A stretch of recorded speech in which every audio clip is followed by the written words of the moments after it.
ఈరోజు ఢిల్లీలో తాజాగా జరుగుతున్న పరిస్థితులు, దేశ రాష్ట్ర రాజకీయాల మీద విశ్లేషణ సంబంధించి చర్చా కార్యక్రమం నిర్వహిస్తున్నాం.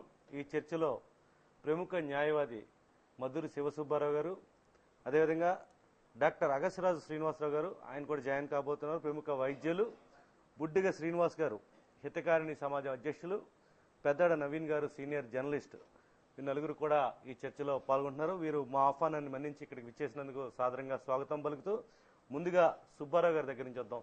సుబ్బారావు గారు, ఇప్పుడు దేశంలో జరుగుతున్న తాజా పరిస్థితులు, రాష్ట్రంలో మారుతున్న రాజకీయ సమీకరణలు ఏ విధంగా అర్థం చేసుకోవాలి ప్రజలు?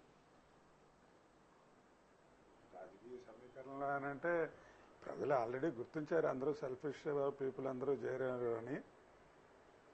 ఏ నిమిషం ఏమిటవుతుందంటే ఉత్కంఠంతో చూస్తున్నారు. ఏవో ఊహాగానాలు పేపర్లలో, టీవీలోనూ ఎవరో కుదవచ్చిన వారి యొక్క అభిప్రాయాలను తెలియపరుస్తున్నారు. నేను గత 40 సంవత్సరాల్లో వృత్తిలో ఉన్నా, చదువుకున్న తర్వాత చదువుకుంటున్నాడు కొంత ఫాలో అవుతున్నా. చాలా మంచి పరిణామం ఏంటంటే ఒక 6 నెలల నుంచో 9 నెలల నుంచో ప్రజలందరిలోనూ చాలా దీర్ఘమైన చర్చ జరుగుతుంది. అది చాలా మంచిది డెమోక్రసీకి. ఇప్పుడు తెలంగాణ విడిపోతుందా విడిపోదా అన్న మాట పక్కన ఉంచిన తర్వాత ఆలోచించవచ్చు. ప్రజల్లో కొంత చైతన్యం వచ్చింది. ఆ చైతన్యాన్ని నిజంగా మరి తెలుసుకున్న దాన్ని బట్టి రేపు రాబోయే ఎలక్షన్స్లో ఎటువంటి వ్యక్తులని మన రిప్రజెంటేటివ్స్గా పంపించాలి, వారికి ఎటువంటి లక్షణాలు ఉండాలి, రాజకీయ పార్టీలకు ఏ రకమైనటువంటి మేనిఫెస్టో ఉండాలి, ఆ మేనిఫెస్టో తెలియపరచకుండా ప్రజల్ని మోసం చేసేలాగా డబ్బో లేకపోతే ఇంకోటో ఖర్చు పెట్టి, లేకపోతే కుల ప్రాతిపదికన ఇంకో ప్రాతిపదికన ఓట్లు అడగడం కాకుండా ఏ ప్రాతిపదిక మీద నిన్ను ఎలక్ట్ చేసుకోమంటున్నాను నిలదీసి అడగవలసిన సమయం వచ్చింది. దానికి తగిన సర్ఫీది 9 నెలల్లోనూ ప్రజలు తీసుకున్నారని అనుకుంటున్నాను నేను. సుబ్బారావు గారు, అంటే అందరూ కూడా పక్క పార్టీల వైపు చూపులు చూస్తున్నారు, కొంతమంది మారిపోతున్నారు, ఇంకా ఎంపీలు అలాంటి వాళ్ళు కొంత ఆలస్యం చేసి. రామనారాయణ గారు, ప్రస్తుతం ఏ పార్టీని నమ్మవలసిన పరిస్థితి లేదు. కారణం, దొంగలందరూ బయట పడిపోయారు, తేలిపోయారు. ప్రతివాడికి రాబోయే ఎలక్షన్లో నేను పార్టీ అధికారంలోకి వచ్చి నేను మళ్ళీ పదవిని పొందుతానన్న ఒక్క సింగిల్ గోల్తోనే అన్ని పార్టీల వాళ్ళు ఉన్నారు. కాంగ్రెస్ పార్టీ చాలా హడావుడిగా నిర్ణయం తీసుకుని పరిగెడుతూ ప్రజల మాట వినకుండా, అసలు ఏ రకంగా కళ్ళు కూడా ఓపెన్ చేయకుండా, చెవులు ఓపెన్ చేయకుండా, మాటలు కూడా సోనియా గాంధీ, మన ప్రైమ్ మినిస్టర్ గారు, వీళ్ళు అందరూ మన దౌర్భాగ్య పరిస్థితుల్లోంచి 5 రోజుల నుంచి ఏ ఒక్కడు ఎందుకు పనికి కనబడలేని Jairam Ramesh, Chidambaram, who have orchestrated the whole damn nuisance in the parliament, ఒక్కడు టీవీలో ఎందుకు కనబడ్డండి? తెలుసు, మాట మాట్లాడట్లేదు, చెవులు ఎప్పుడో మూసేసుకున్నారు, కళ్ళు ఎప్పుడో మూసేసుకున్నారు రియాలిటీస్కి. ఈ పరిస్థితుల్లో ఏ పార్టీకి వెళ్ళాలి ఏమిటి అని అంటే కాంగ్రెస్ వాడికి ఆంధ్రప్రదేశ్లో ఏమీ రకమైన స్థానం లేదు అని తెలిసింది. ప్రొఫెషనల్ రాజకీయ నాయకులు ఎక్కడో చోట వాడి కుర్చీ లేకపోయినా, వాడి మాట రోజు టీవీలో కనబడపోయినా, పేపర్లో కనబడినా చాలా వాళ్ళకి భోజనం చేసినట్టుగా ఉండదు. వీళ్ళు బీజేపీ వాళ్ళు చేసిన దౌర్భాగ్యపు నాటకం ఏంటంటే వాళ్ళు ఇప్పుడు catch-22 సిచ్యువేషన్, ముందుకెళ్లారు వెనక్కి వెళ్ళారు. ముందు నుంచి కూడా 2004, 2009 ఇంతకుముందు కూడా చెప్పారు. వాళ్ళు మేనిఫెస్టోలో స్మాల్ స్టేట్స్ అని పెట్టారు, బాగుంది, అందం, అడ్మినిస్ట్రేటివ్ కన్వీనియన్స్ అందంగా ఉంది, అదే పాలసీ. ప్రత్యేకంగా తెలంగాణ గురించి బీజేపీ మేనిఫెస్టోలో ఎందుకు పెట్టారు? వాళ్ళు సౌత్ ఇండియాలో ఫుట్ హోల్డ్ గురించి ఆ రోజునే ప్లాన్ చేశారు 2004లో. అందుకనే వాళ్ళు ఆ ఒక్క తెలంగాణ మాట ఎత్తారు. మిగిలిన వాళ్ళకి దమ్ము లేదు. వెస్ట్ బెంగాల్ కానీ, మహారాష్ట్ర కానీ, ఇంకో చోట కానీ విభజన దాని గురించి మాట్లాడే దమ్ము లేక వాళ్ళు అలా అన్నారు. మేము ఇప్పుడు అంటున్నాం సన్నాయి నొక్కులు నొక్కుతున్నారు.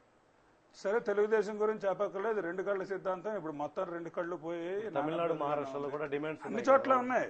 ఇది ఎంతసేపు రాజకీయం, 4 సీట్లు ఏదో రకంగా అక్కడ ప్రవేశించాలి. ఆంధ్రప్రదేశ్ ఒకటి ప్రాస్పరస్ స్టేట్, బాగా అభివృద్ధి చెందుతున్నది, అన్ని రకాలుగాను తెలివైన మనుషులు ఉన్నారు, వ్యాపారాలు చేసుకోవడానికి తగిన అన్ని రకాల అవకాశాలు ఉన్నాయి.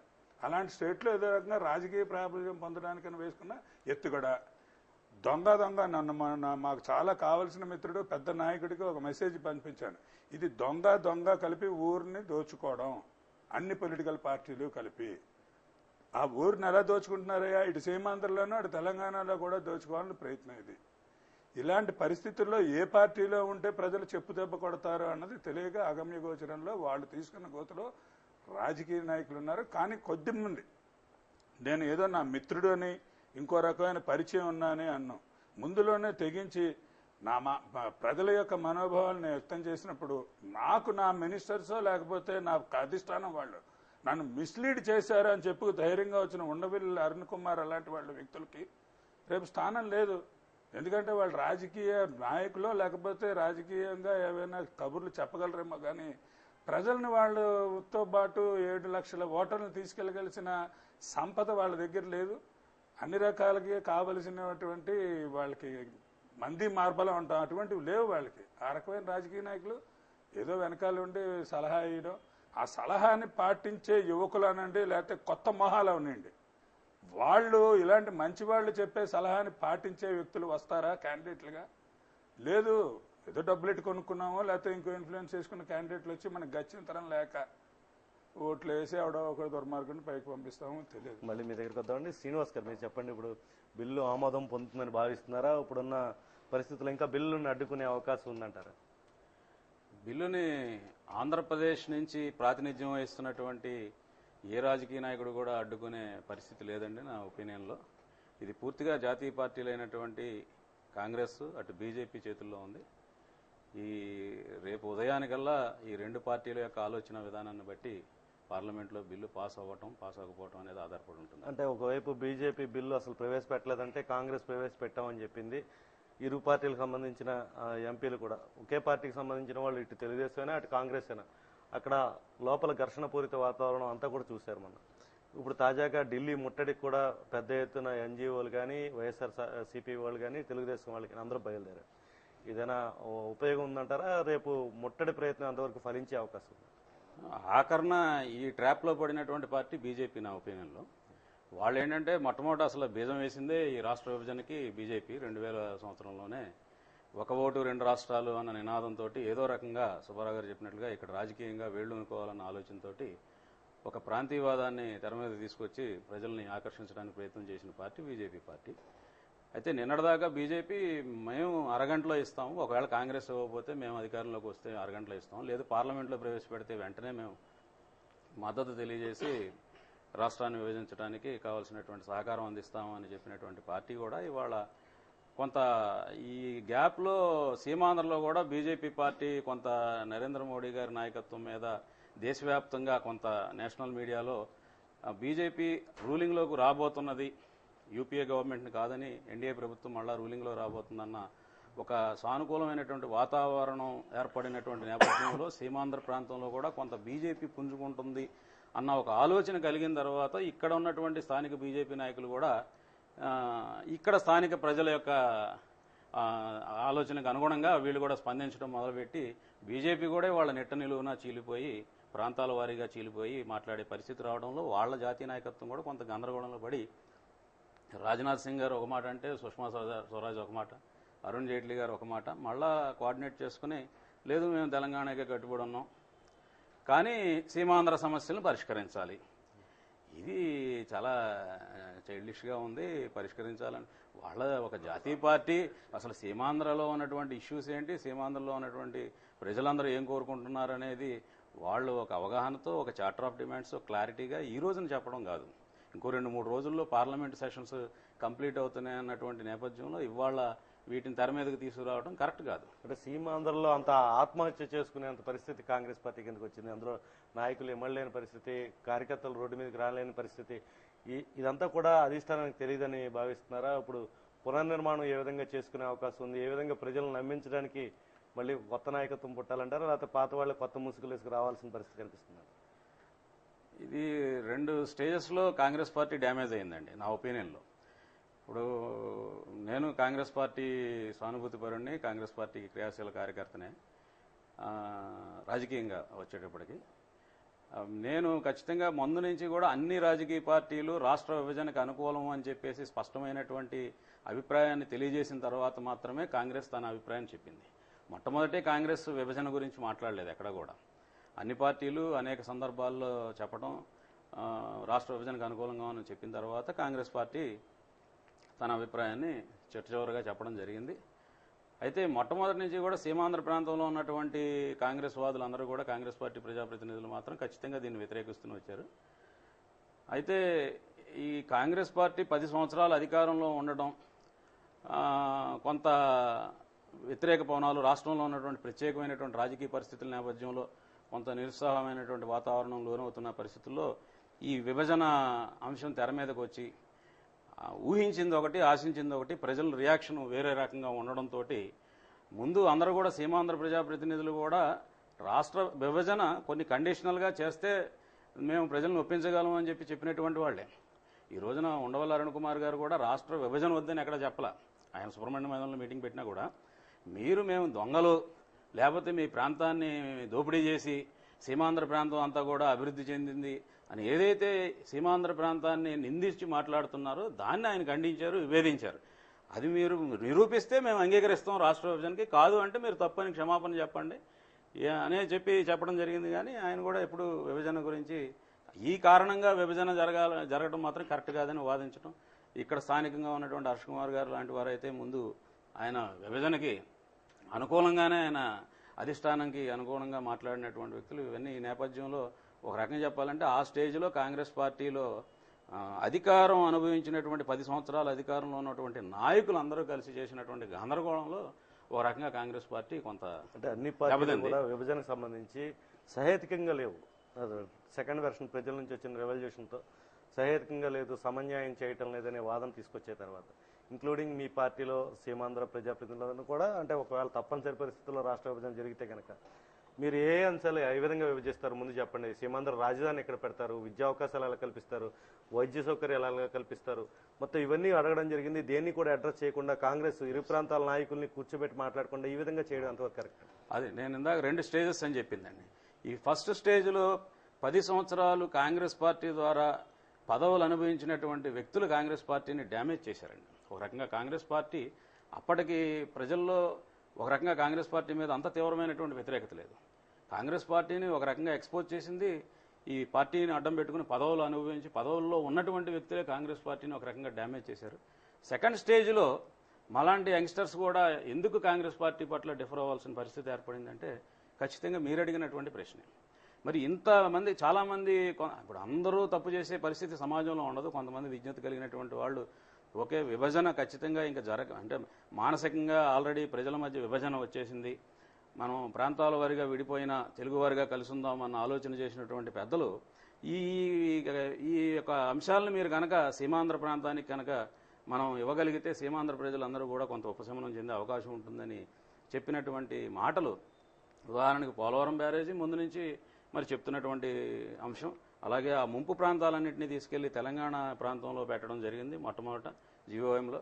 మరి అది కరెక్ట్ కాదు. ముంపు ప్రాంతాలు సీమాంధ్ర ప్రాంతంలో ఉన్నట్లయితే నిర్మాణానికి అడ్డంకులు ఉండవు భవిష్యత్తులో, లేదంటే ఉత్తరత్ర తెలంగాణ వారు పోలవరం బ్యారేజీకి ఆటంకం కలిగించే పరిస్థితులు ఉంటాయని చెప్పినప్పటికీ కూడా వాళ్ళు అది ఏమాత్రం పరిగణలో తీసుకోకుండా, అంటే ఒక చిన్న ఎగ్జాంపుల్గా చెప్తున్నాను. అలాగే హైదరాబాద్ మీద మరి చాలా ఎమోషనల్ అటాచ్మెంట్ ఉన్నటువంటి సీమాంధ్ర ప్రజలను సాటిస్ఫై చేయడానికి యూటీ అన్న ప్రతిపాదన కూడా చాలా ఎక్కువ మంది చేయడం జరిగింది. అట్లా వాటిని కనీసం కన్సిడరేషన్లోకి తీసుకోవడం కానీ చర్చ చేయడానికి కానీ అధిష్టానం ఏ రకంగానూ సుముఖత వ్యక్తపరచకపోవడంతో మరి చాలామంది ఈ రోజున పూర్తి స్థాయిలో అంటే మొట్టమొదటి స్టేజ్లో ఒక 50% మంది కాంగ్రెస్ను వ్యతిరేకిస్తే ఈ రోజున 100% మంది ఏకపక్షంగా కాంగ్రెస్ ముందుకు వెళుతున్నది. ముఖ్యంగా సీమాంధ్ర ప్రాంత ప్రజలు కానీ ప్రజాప్రతినిధులు కానీ వయా మీడియాగా ఇచ్చినటువంటి సలహాలను కూడా కనీసం స్వీకరించి చర్చ చేసి వాటిని ఏమన్నా అమలు చేయడానికి ఆస్కారం ఉందా అన్న ఆలోచన కూడా కనీసం చేయట్లేదు అన్న బాధ ఈ రోజున ఖచ్చితంగా సీమాంధ్ర మొత్తం వ్యాపించి ఉంది. మళ్ళీ మీ దగ్గర వద్దాం. శ్రీనివాస్ గారు, ఇప్పుడు బిల్లు ఆమోదం పొందే అవకాశం ఉందంటారా? సోమవారం జరగబోయే పరిణామాలు ఏ విధంగా మేధావర్గంగా ఉన్న మీరు ఊహిస్తున్నారు? ముఖ్యంగా ముఖ్యమంత్రి రాజీనామా చేసి కొత్త పార్టీ పెడతారన్న ప్రచారం కూడా గట్టిగా ఉంది. ఇదైనా పనికొచ్చేది అవకాశం ఉందంటే కాంగ్రెస్లో బెర్తలేని వాళ్ళంతా కూడా ఇప్పుడు కొత్త ఫేసులతో మళ్ళీ కొత్త పార్టీలోకి వచ్చే అవకాశం? ఇప్పుడు బిల్లు ఆమోదం పొందుతుందా లేదా అనేది మన అరుణ్ కుమార్ గారు చెప్పాడు, జ్యోతిష్యం చెప్పినట్లుగానే ఉంటుంది. ఈ మన రాజకీయ నాయకులకి ఒక నీతి లేదు, ఒక మాట లేదు. ఏ రోజు ఎటువైపు జంప్ చేస్తారో ఎప్పుడు చెప్పలేము. సో అది ఎవరూ చెప్పలేని ప్రశ్న అది. నాకు మాత్రం ఇప్పుడు జరుగుతున్న పరిస్థితులను బట్టి బిల్లు ముందుకు వెళ్ళేటువంటి అవకాశం కనిపించట్లేదు. That's what I'm thinking. అది ఇప్పుడు ఫస్ట్ ఈ పరిస్థితి రావడానికి ముఖ్యంగా ఈ కాంగ్రెస్ పార్టీకి లీడర్షిప్ కోల్పోయిందండి. హైకమాండ్ అనేది లీడర్షిప్ క్వాలిటీస్ లేదు. ఇప్పుడు శ్రీనివాస్ గారు మాట్లాడుతూ అన్నారు, అన్ని పార్టీలు చెప్పిన తర్వాత మేము కాంగ్రెస్ అభిప్రాయం చెప్పామని. What is this? Congress is leading, is ruling the centre, స్టేట్లో రూలింగ్ చేస్తుంది. లీడర్ అనేవాడు ముందుకు వచ్చి నా అభిప్రాయం ఇది, మీ అభిప్రాయాలు చెప్పండి అనాలి. అంతేగాని పక్క పార్టీలన్నింటినీ వాళ్ళని సంకటంలో పెట్టాలని చెప్పేసి ఒక టీడీపీని టార్గెట్గా చేసుకొని వాళ్ళకి చెప్పకుండా మీరు చెప్పాలని చెప్పి వాళ్ళందరినీ చెప్పి చివరిలో మాకు తప్పనిసరి మేము చెప్పామని చెప్పడం. పార్టీ రూల్ చేస్తున్నప్పుడు కేంద్రంలోని రాష్ట్ర ప్రభుత్వం అధికారంలో ఉన్నప్పుడు మా అభిప్రాయం ఇది, ఓకే మీ అభిప్రాయం ఏంటి చెప్పండి అని చెప్పి మిగతా పార్టీలను అడగాలి. అక్కడి నుంచే కాంగ్రెస్ మిస్మేనేజ్మెంట్ తేవడైంది. అలా చేసుకుంటే ప్రజలు తీసుకొచ్చి ఇప్పుడు కూడా సపరేట్ చేస్తున్నప్పుడు జీవోఎం మీటింగ్ పెట్టారు, ఈమెయిల్స్ పెట్టమన్నారు, అన్ని రెస్పాన్స్లు అన్నీ ఇచ్చాము. అది ఒక్కదాన్ని కన్సిడర్ చేయలేదు, ఒక ఈమెయిల్ కన్సిడర్ చేయలేదు, ఒక జీవోఎం వాళ్ళ రికమెండేషన్స్ ఏమీ లేదు. పోనీ డివైడ్ చేస్తున్నారు బేస్ లైన్ ఏది? ప్రతిదానికి ఒక బేస్ లైన్ తీసుకుంటాం. అది వీళ్ళు బేస్ లైన్ ఏది తీసుకున్నారు? ప్రస్తుత పరిస్థితి ఉన్నదాన్ని బేస్ లైన్గా తీసుకున్నారు. మన ఆంధ్ర రాష్ట్రం ఫార్మ్ అవ్వకముందు, ఆంధ్రప్రదేశ్ ఫార్మ్ అవ్వకముందు 1965లో ఉన్నటువంటి దానికి బేస్ లైన్గా తీసుకుంటే ప్రాబ్లం ఉండేది కాదు. అప్పుడు భద్రాచలం మనకే వచ్చేసి ఉండేది. భద్రాచలమే కాదు, ఈ డొంకరాయి ఇటువంటి పవర్ ప్రాజెక్ట్స్ ఇవన్నీ కూడా ఆంధ్రాలోనే ఉండేవి. దాన్ని బట్టి జీవోఎం కూడా స్పష్టంగా అడిగింది, మీరు సరిగ్గా రాయలేదు, లేకపోతే భద్రాచలం మీకు ఇచ్చేవాళ్ళం అని చెప్పేసి కూడా వ్యాఖ్యలు చేసి చాలా తప్పండి. సరిగ్గా అడగలేదు అని కాదు, ఎవరు అడగాలి? నేను మెయిల్ పెట్టాను, జీవోఎంకి నేను మెయిల్ ఇచ్చానండి. అంటే కేబినెట్ మినిస్టర్తో ఆర్గ్యుమెంట్ అయింది. కావూరు సాంబశివరావు గారు ముంపు ప్రాంతాలు మాత్రమే ఈయన అడిగారు, అందుకని అవి ఇచ్చాము, భద్రాచలం ఆయన మెయిల్స్ ని బయట పెట్టమని చెప్పానండి. ఇది ఇప్పుడు దే థింక్ సో అంతా ఉన్నప్పుడు let it be clear. Okay మీ మా సింహాంధ్ర నుంచి వచ్చినటువంటి మెయిల్స్ ఎందుకు అడిగారు వాళ్ళు? ప్రజలకు అంత ఒపీనియన్స్ ఎందుకు అడిగారు అంటే మిగతా వాళ్ళందరూ ప్రజలందరూ పని లేని వాళ్ళు వాళ్ళకి మెయిల్కి సమాధానం పంపించడం కోసం ఉన్నాం అందరం. అంటే ఇవన్నీ శ్రీకృష్ణ కమిటీ బాగా విస్తృతంగా చర్చ జరపడం జరిగింది. ఆ నివేదికను కనీసం చూసిన పాపాన్ని అదే చెప్తున్నది, మాత్రం ఏం చూస్తారు వాళ్ళు? టోటల్ మిస్ మేనేజ్మెంట్ అంటున్నాం. దాని గురించి మిస్ మేనేజ్మెంట్ చేసి ఈ స్టేజ్కి తీసుకొచ్చారు. ఇప్పుడు రాష్ట్రం విడిపోతుందంటే విడిపోతున్నకి ఎవరు పట్టుకోలేరు. మెజారిటీ ఆఫ్ ది పీపుల్ ఇప్పుడు చెప్పినట్టుగా అరుణ్ కుమార్ ఒప్పుకున్నాడు, హర్ష్ కుమార్ విడిపోవడానికి ఒప్పుకున్నాం. నాలాంటి వాళ్ళు ఫస్ట్ నుంచి కూడా ఆంధ్రప్రదేశ్ సపరేట్ అవ్వాలని మనకి డిసడ్వాంటేజ్ అని చెప్పేసి అంటున్నాం. అది కాకపోతే ఇప్పుడు క్యాపిటల్ లేకుండా మీరు విడిపోతారంటే ఎక్కడికి వెళ్తారండి? ఇప్పుడు ఇల్లు అద్దెంట్లో ఉన్న వాళ్ళని అద్దె చూసుకొని ఇల్లు చూసుకుని వెళ్తారు. అది డివైడ్ చేసినప్పుడు మీకు సపరేట్ క్యాపిటల్ ఇక్కడ పెడుతున్నాము, ఇక్కడ జరుగుతుంది, చేయండి అని చెప్పండి. అది తర్వాత ఎడ్యుకేషన్ ఇన్స్టిట్యూషన్స్ ఉన్నాయి, అన్నీ కూడా కంబైన్డ్ ఆంధ్రప్రదేశ్ తీసుకొచ్చి ఐఐఎంసీ ఇవన్నీ ఉన్నాయి. వాటిల్లో స్టేట్ గవర్నమెంట్లో ఉన్నటువంటి వాళ్ళకి రిజర్వేషన్స్ ఉంటాయి. అది ఇప్పుడు విడిపోతే ఐఎంసీ రిజర్వేషన్ తెలంగాణ వాళ్ళకి వెళ్తాయి, ఆంధ్ర బిడ్డలకి ఎక్కడ ఉంటాయి రిజర్వేషన్స్? అవి లోకల్ రిజర్వేషన్స్, అవి ఆంధ్ర వాళ్ళకి ఉండవు. అవి ఆ విద్యా అవకాశాలను ఎక్కడి నుంచి క్రియేట్ చేస్తారు ఇప్పుడు ఉన్నట్లుండి? పోనీ పెట్టేదాకా ఇక్కడ దాకా సమాన అవకాశాలు వచ్చేదాకా చేస్తామంటున్నారు, అది లేదు. పోనీ వచ్చేదాకా ఈ హైదరాబాద్లో ఉన్నటువంటి కంబైన్డ్ ఉన్న వాటిని 6 పాయింట్ ఫార్ములా ప్రకారం అందరికీ డివైడ్ చేసి ఇస్తామని చెప్పి ప్రపోజల్స్ ఏమైనా పెట్టారా? అవి లేవు. సో మీరు మొట్టమొదటిలో సర్దుకొని బయటికి పోండి అని చెప్పి అనడానికి కోపం వచ్చింది. డివిజన్ గురించి 90% మెంటల్గా ప్రిపేర్ అయ్యే ఉన్నారు, ఎవరు ఇది కాదు. కానీ ఒక పద్ధతి ఉంటుంది పెద్దానికి, అంతేగాని మీరు తట్టబట్ట సర్దుకొని పోండి అంటేసరికి ప్రతివాడి కోపం వచ్చి ఆ డిమాండ్ ఎక్కడి దాకా వచ్చిందంటే నాకు సపరేట్ దేశం ఇచ్చేయండి అనే స్టేజ్ దాకా వచ్చింది. అది ఈ గవర్నమెంట్ ఇలాగే కంటిన్యూ చేస్తుంటే ఇంకా అది ఇప్పుడు ప్రస్తుతం దానికి ఫ్యూ టేకర్స్ ఎక్కువ మంది దాన్ని పట్టించుకోవట్లేదు. అలా అనేవాళ్ళని కూడా తిడుతున్నారు సపరేట్ దేశం అనేది. అదే కొంతకాలం ఇంకా జరుగుతుంటే ప్రజల్లో తిరుగుబాటు వచ్చేటువంటి ఇది ఉంటుంది. ఈ ప్రస్తుతానికి ఈ ప్రొసీజర్ని ఇప్పుడు ఆపి తర్వాత డిస్కస్ చేసుకొని ఇద్దరిని కూర్చోబెట్టి రెండు ప్రాంతాలకి ఆమోదయోగ్యంగా ఉండేట్లుగా చేసుకుంటే డివిజన్ బాగానే ఉంటుంది. అంటే ప్రొసీజర్ ఆగే అవకాశం ఉంది కనిపిస్తుంది. ఆల్రెడీ జయరాం రమేష్ కేసీఆర్ ఇంటికి వెళ్ళి అక్కడ ఢిల్లీలో కలవడం జరిగింది. ఈ సీమాంధ్ర నాయకులు ఆయన కాళ్లు పట్టుకున్నప్పటికీ కూడా ఆయన కనీసం జీవోఎంలో వాళ్ళ డిమాండ్లు పరిశీలించే అవకాశం కూడా ఇవ్వలేదు.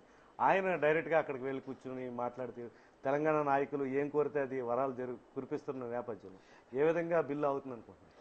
బీజేపీ ఉంది కదండి ఇక్కడ, ఇప్పుడు వాళ్ళు చూస్తున్నారు. ఇప్పుడు కేసీఆర్ వెళ్ళిపోయి ఎందుకంటే అక్కడ కాంగ్రెస్ లో కలిసిపోతున్నారని చెప్పేసి అనుకుంటున్నారు. దాంట్లో అంటే భారతీయ జనతా పార్టీ కూడా డబుల్ స్టేట్మెంట్స్ ఇస్తుంది. సుష్మా స్వరాజ్ ఒకలాగా మాట్లాడుతుంటే అద్వానీ ఒకలా మాట్లాడుతున్నారు, రాజ్నాథ్ సింగ్ ఒకలా మాట్లాడుతున్నారు, మోడీ ఒకలా మాట్లాడుతున్నారు. వీళ్ళందరినీ ఏ విధంగా మనం అర్థం చేసుకోవాలి? It is no way different from Congress అండి. అన్ని రాజకీయ నాయకులు ఎవరికి కావాల్సిన విధంగా వాళ్ళు మార్చుకుంటూ ఉంటారు. ప్రజల్ని కన్ఫ్యూజన్లో ఉంచడం కోసమే వాళ్ళకి చేసేటువంటి ఇవన్నీ కూడా. అది ఫైనల్గా నేను అనుకోవడం మాత్రం పార్లమెంట్లో ఈ ప్రొసీజర్ అవుతుందని అనుకుంటున్నాను. ఓకే, మళ్ళీ మీరు వద్దాం. నవీన్ గారు, ఇప్పుడు జరుగుతున్న తాజా పరిణామాలు ఏమనిపిస్తున్నాయి? బిల్లు ఆగే అవకాశం ఉందా? ఈ పార్లమెంటు ముట్టడితో కొంత అలజడి చెలరేగి దేశవ్యాప్తంగా ఈ అంశం చర్చకి దారితీసి ప్రస్తుతానికి బిల్లు పోస్ట్ పోన్ అయ్యే అవకాశం ఉంది? అంటే అట్లా కాదండి, మొత్తం సిస్టమ్ అంతటిని పాడు చేశారండి. ఇది ఒక్కరోజు జరిగిన ఇది కాదు. ఈ టైంలో ఏంటంటే ఇది ఒక పెద్ద ప్రక్రియ, ఒక ప్రజాస్వామ్య ప్రక్రియ. ఆ డెమోక్రటిక్ స్పిరిట్ అన్నది చంపేశారు. మనం ఇప్పుడు పార్లమెంట్ విషయం మాట్లాడుకున్నాము. ఇంతకుముందు హైదరాబాద్లో కిరణ్ కుమార్ రెడ్డి గారి బిల్లు పంపించిన పద్ధతి కూడా మోరార్లెస్ ఇదే. దీనికి కారణం ఏంటంటేనండి, మూలం అధినాయకురాలు, పార్టీ నాయకురాలు అంటే ప్రజలని ప్రజలుగా కాక ఓట్లుగా మాత్రమే చూడడం వల్ల వచ్చిన సమస్య అండి. తర్వాత ఆ పార్టీలో సీనియర్ లెవెల్లో ఉన్న వాళ్ళు ఎవరు కూడా ప్రజలతోటి, అది ఇన్సిడెంటల్గా జరిగిందో లేకపోతే పనికి మాలిన వాళ్ళంతా ఆ స్థానాలకు వెళ్ళిపోయారో తెలియదు, కానీ వాళ్ళ రాష్ట్రాల్లో ప్రజలతోటి ఏమాత్రం సంబంధం లేని వాళ్ళే కోర్ కమిటీలో ఉన్నారండి. ఎక్సెప్ట్ ఆంటోనీ గారు, ఆయనకు కొన్ని విలువలు ఉన్నాయి, ఆయన పేరు చూపించారు, కానీ ఆయన ఏ రోజు ఈ ప్రాసెస్లో ఉన్నట్టు లేరు. ఇది ఇలా జరుగుతూ ఉన్నది. ఆవిడకి అసలు ఏమీ తెలియదని అనుకుంటున్నాను. మన దేశము, ప్రజలు, మన దేశమే కాదు ఏ ప్రజలైనా అది, ఆ దేశంలో కూడా ఆవిడకి ప్రజలతోటి సంబంధాలు ఏమీ లేవు. అక్కడ వాతావరణము చూసామండి. అంటే ఈ జిఓఎంకి రిప్రజెంటేషన్ ఇవ్వడానికి ఒక 8 మంది జర్నలిస్టులు, ఒక 40 మంది కలిపి ఇందులో నెల్లూరు, ఒంగోలు మేము అంటే వ్యక్తిగతంగా నేను రాష్ట్రం విడిపోతే మంచిదని కోరుకునేవాడిని అండి. అయితే అది ఎక్కడ అందులో ఇది చేయకుండా ఏమేమి చేయాలి, ఏమేమి అవసరం విడగొట్టేలాగా ఉంటే వీటిలన్నిటి బదులు కలిపి ఉంచితేనే మంచిది. తక్షణం జరపవలసింది తెలంగాణలో ఒక సమైక్య భావనని తీసుకురావడానికి పని మొదలు కావాలి. గవర్నమెంట్ పరంగా కావాలి, ప్రజా సంస్థల పరంగా కావాలి అన్నది ఒక డాక్యుమెంట్ ఒకటి తయారు చేసి తీసుకెళ్ళామండి. అసలు మ్యానిపులేషన్ ఎలా ఉంటుందన్నది మేము అక్కడ షాక్ అయిపోయాం అనమాట. అంటే ఇండిపెండెంట్ జర్నలిస్ట్స్ గ్రూప్ అని మేము అపాయింట్మెంట్ తీసుకున్నామండి. ప్రో తెలంగాణ గ్రూప్ జర్నలిస్టులు అయిపోయింది ఆ టైటిల్ పేజీ. అది అసలు ఎంత ఇది చూడండి. ఇది కాదు అని అంటే అసలు మా మాట వినేవాళ్ళు లేరు. ఎక్కడన్నా వాళ్ళు ఇన్ఫార్మల్గా మాట్లాడితే పరిచయాలు ఉన్నాయి అక్కడ. ఢిల్లీలో ఆఫీసర్లు, మన తెలుగు ఆఫీసర్లు కూడా ఉన్నారు అక్కడ. అంతా అయిపోయింది, మేడం డిసైడ్ చేశారు, ఇంక మీరంతా వేస్ట్. చాలా బాధ కలిగిందండి ఆ రోజు. ఇప్పుడు మనం వాదించుకోవడం, పోట్లాడడం సరే, ఇక్కడ అన్ని లక్షల మంది, అన్ని కోట్ల మంది ప్రజలు కావాలంటున్నారు, ఇన్ని కోట్ల మంది ప్రజలు వద్దంటున్నారు. ఇదంతా అసలు ఏ రోజు మన దగ్గరికి, మన మధ్యకి రాని మనిషి మేడం డిసైడ్ చేసేసింది, ఇంకా నో మోర్, మీరు చేసేమీ ప్రయోజనం లేదంటే ఇదండి అక్కడ పరిస్థితి. దీనికి రీజన్ ఏంటంటే మెయిన్ ఇది, ఆవిడికి సలహాదారులంతా ప్రజలతో సంబంధం లేని వాళ్ళు అయ్యారండి ఒకటి. ఇంకా రెండోది ఇక్కడ ఏంటంటే వాళ్ళంతా ప్రొఫెషనల్గా మేనేజ్మెంట్ ఎక్స్పర్ట్స్ అయితే అయ్యి ఉండొచ్చు. ఆ పద్ధతిలో ప్రజాస్వామ్య ప్రక్రియని ఇదిగో దీన్ని ఇలా నెగ్గించుకు రావాలి ఏంటి, దీన్ని ఇలా చేయాలి ఏంటి. ఇప్పుడు ఇది ఒక దుర్మార్గంగా ఆలోచించడానికి, పని ఏమైనా సాధించడానికి ఎవరైనా చేయగలిగిన పని. దేశ స్థాయిలో అలాగున్నవాళ్ళు ఇప్పుడు ఆ రోజు ఫుటేజ్, వీడియో ఫుటేజ్ అంటే కొంత అప్రతిష్టకరంగా ఉన్నది. ఈయన పెప్పర్ స్ప్రే తోటి ఇలా తిరిగేయడం ఇదంతా, అంటే ఆ విజువల్ కూడా మనం 1 నిమిషం లోపులోనే చూడగలిగాం. ఆ తర్వాత అవి మాయమైపోయాయి. నవీన్ గారు, ఇప్పుడు కొత్తగా భగత్ సింగ్లు, అల్లూరి సీతారామరాజులు ప్రకటన రూపంలో పుట్టుకొస్తున్నారు, మీరేమంటారు? ఈ పునాదుల నుంచే మొలుచుకొచ్చిన చెడ్డ మొక్కలండి అవి. ఇప్పుడు అసలు ఏం సాధించారని, అసలు ఈ భగత్ సింగ్ ఏంటి, అల్లూరి సీతారామరాజు ఏంటి, వీళ్ళు ఏం సాధించారు అంటే బుర్రలో ఒకటి వచ్చేస్తే అది జనంలో అలాగ ముద్ర వేసేయాలి అని ఒక 2 రోజులు సంచలనంగా ఉంటుంది. తర్వాత అసహించుకుంటారన్న జ్ఞానం కూడా లేకపోతే ఎలాగండి? వీళ్ళు ఏమన్నా సాధిస్తే అది కాదండి. మీరు గొప్పగా చేశారని నేను మిమ్మల్ని ప్రశంసించాలి, మీకు మీరేనా? అది పట్టించుకో. అది ఒక బఫూనరీ అండి. మనం చాలా వేషాలు చూస్తున్నాము, అందులో ఇది ఒక పిచ్చి వేషం. చాలా హర్డిల్స్ దాటుకుని బిల్లు వెళ్ళిపోయింది. ఆ చివరి దాకా పార్లమెంట్ ప్రవేశపెట్టేదాకా ఇక్కడ ఇటు రాష్ట్ర నాయకులు కావచ్చు, అటు పార్లమెంట్ నాయకులు కావచ్చు, మౌనంగా అధిష్టానానికి ఇండైరెక్ట్ గా సహకరిస్తున్న వాతావరణం కనిపించింది. పైకి ప్రజలకు ఒకటి చెప్తున్నారు, లోపాయి గారిగా ఒకటి జరుగుతుంది. అది అందరికీ అర్థమవుతుంది, అన్ని వర్గాలకి సంబంధించి. వీళ్ళు ఈ విధంగా మళ్ళీ ప్రజలకి దగ్గరయ్యే ప్రయత్నం అంటారా, లేకపోతే ఇంకా ఎంతమంది నాయకులు గతంలో చనిపోయిన వారంతా మళ్ళీ పుట్టుకొచ్చే అవకాశం? కాదండి, అంటే ఇందులో నా చిన్న అనుభవంతో నేను గమనించిన విషయాలండి, ప్రాంతాల వారీగా మనకు కొన్ని స్వాభావిక లక్షణాలు ఉన్నాయండి. ఆ రాయలసీమ వాళ్ళైతే తెగు ఉన్నది, మనకి తెలంగాణ వాళ్ళైతే ఒక విషయం కన్విన్స్ అయితే అదే లంబాడి పట్టుదల అంటాం. ఆ మాట మరి తప్పేమో కానీ వాళ్ళకి అది ఉన్నది. మనకి లాబియింగ్ కళ తప్ప మనకి పోరాడే ఇది లేదండి. అది ట్రూ. ఏంటంటే ఒక చిన్న ఉదాహరణ, ఆ డాక్టర్ గారి దగ్గరికి వెళ్ళాలి, లాయర్ గారి దగ్గరికి వెళ్ళాలి, నేను క్లయింట్ని, వారు ఫీజు తీసుకొని నాకు సర్వ్ చేయడానికి సిద్ధంగా ఉన్నారు. అయినా కూడా రామనారాయణ గారు, మీకు డాక్టర్ గారు ఏమన్నా తెలుసా, ఓ మాట చెప్తారా అంటే ఇది మన స్వభావం అండి, మన పద్ధతి. ఇది అసలు పోరాడడం మనకి రాదండి. ఇదేంటంటే ఇన్ని రోజులు ఆ కాంబినేషను సెట్ అయిపోయింది. ఏది రాయలసీమ వాళ్ళు మన తరపున పోరాడితే వాళ్ళకేమో మనం సంపాదించి మనం షేర్ ఇస్తే ఇట్లా సరిపోయిందండి. ఇప్పుడు విడిపోయేటప్పుడు ఈ డొల్లతనం అంతా ఇప్పుడు బయటపడుతున్నది అనమాట. సో ఏంటంటే కబూర్లు చెప్పడంలో ఉన్న పదును ఆచరణకు వచ్చేటప్పటికి అయితే సైలెంట్గా చేయడం మనకి వచ్చు, అది కార్యసాధన వచ్చు. అయితే అది ఈ ప్రక్రియలో వెళ్ళినప్పుడే దానికి మనకి ఒక తృప్తి, మనం సాధించుకున్నామన్న ఇది దొడ్డిదారిని తీసుకొచ్చేసినా కానీ ఆ మజా ఉండదండి. అంటే ఇప్పుడు ఒక పక్క వైఎస్ఆర్ పార్టీ వాళ్ళు తెలుగుదేశంతో విభేదిస్తున్న వాతావరణం, ఈ రెండు పార్టీలతో కాంగ్రెస్ విభేదిస్తున్న వాతావరణం, మరోవైపు బీజేపీ, సీమాంధ్ర నాయకులంతా కూడా ఒక్క తాటి మీద నిలబడలేని పరిస్థితి కనిపిస్తుంది. నిన్న తాజాగా తాడేపల్లిగూడెంలో జరిగిన తెలుగుదేశం గర్జన కావచ్చు, ఎక్కడ పడితే అక్కడ జగన్ కూడా టీడీపీని టార్గెట్ చేస్తుంది. అదేవిధంగా బీజేపీ నాయకులు వ్యవహరిస్తున్నారు, కాంగ్రెస్ నాయకులు. ఈ వాతావరణంలో కనీసం ఇక్కడ నాయకులు ఈ అంశానికి సంబంధించి ఏకతాటి మీద ఇప్పటి వరకు లేకపోవడానికి కారణం ఏంటంటారు? ఒక్క అసెంబ్లీలో మన సమైక్య తీర్మానం విషయంలో మాత్రం వీళ్ళు కొద్దిసేపు నిలిచారు, తర్వాత ఎప్పుడు మళ్ళీ కనపడలేదు. అది మూమెంటరీగా వచ్చిన ఇదండి. ఇప్పుడు ఏంటంటేనండి, ఇంతకాలం జరిగిన దానిలో ఒకటండి, నాయకుల దగ్గర నుంచి సామాన్యులు కూడా మానసికంగా ఒక అంశానికి సిద్ధమైపోతున్నట్టు కనబడుతున్నదండి. ఇంకా ఆగేది కాదు, ఇదేదో ఇంకా అయిపోయింది. ఇది నాయకులు కూడా అంటే నాబోటి సామాన్యుడు అనుకున్నా దాని ప్రభావం ప్రయోజనం ఉండదు. కానీ ఒక నాయకుడు ఇది ఇంకా అయిపోయింది, మనం ఆపలేము అని ఒక నాయకుడు మానసికంగా ఫీల్ అయితే యుద్ధం ఓడిపోయినట్టే. ఓకే, నవీన్ గారు మళ్ళీ మీ దగ్గరకు వద్దాం. మీరేమంటారండి? ఇప్పుడు ఏపీఎన్జీఓ అధ్యక్షుడు తాజాగా చెప్తున్నారు, ఇంకా బిల్లు సంబంధించి అయిపోయింది అనుకోవడానికి ఏమీ లేదు, ఇంకా మన పోరాటం మిగిలే ఉంది, ఇంకా సమైక్యంగా ఉండే ఛాన్స్ చాలా అవకాశాలు ఉన్నాయి మనకి. ఆల్రెడీ రాష్ట్రపతి మీద చాలా హోప్స్ పెట్టుకున్నాం, చివరిలో మనం సుప్రీంకోర్టు మీద ఆశ పెట్టుకున్నప్పటికీ కూడా ఇప్పటిదాకా ప్రతి దశలో కూడా ఓడిపోతూ వస్తున్న వాతావరణం సీమాంధ్ర ప్రాంతంలో కనిపిస్తుంది. మీరేమంటారు? ఆయన చెప్పినట్టు హోప్స్ ఉన్నాయి? ఇంకా ఇదేం జ్యోతిష్యం కాదు, ఏం కాదు, the writing is on the wall.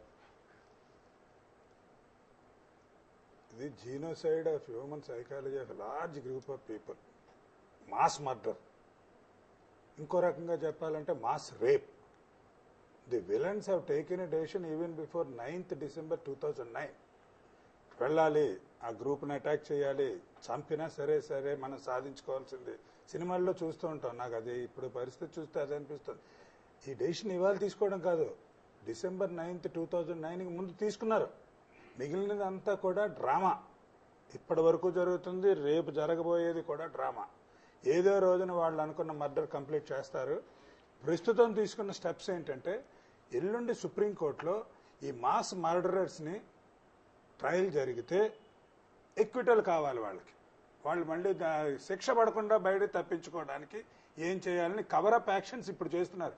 నిన్న మొన్న పేపర్లో చూస్తే బిల్లు పంపిస్తున్నప్పుడు ఆబ్జెక్ట్స్ అండ్ రీజన్స్ అని పంపించకుండాను, ఇంపార్టెంట్ ఇవి షెడ్యూల్ రూపేణ డేటా ఇవ్వకుండాను పెట్టారు అని ఫస్ట్ టైం చీఫ్ మినిస్టర్ గారు చెబితే గానీ వాళ్ళు కళ్ళు తెరవలేదు అని, తర్వాత పిచ్చి ఆన్సర్లు ఏదో ఇచ్చారు. హోమ్ సెక్రటరీ గడే ఎవడో వాడు ఆఫీస్లో ఉన్నవాడు ఎవడో, అది అక్కర్లేదు తర్వాత చూస్తాను.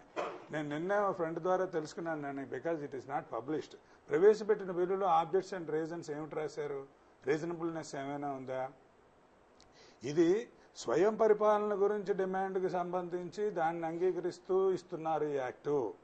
ఆబ్జెక్ట్స్ అండ్ రీజన్స్లో నిజంగా వాళ్ళు న్యాయం, ధర్మం, నిజాయితీ అన్నది ఉంటే అదే మాటలు రాయాలి. ఆ మాటలు రాశారంటే నా నమ్మకం సుప్రీంకోర్టులో ఎట్టి పరిస్థితుల్లో కొట్టేస్తారు.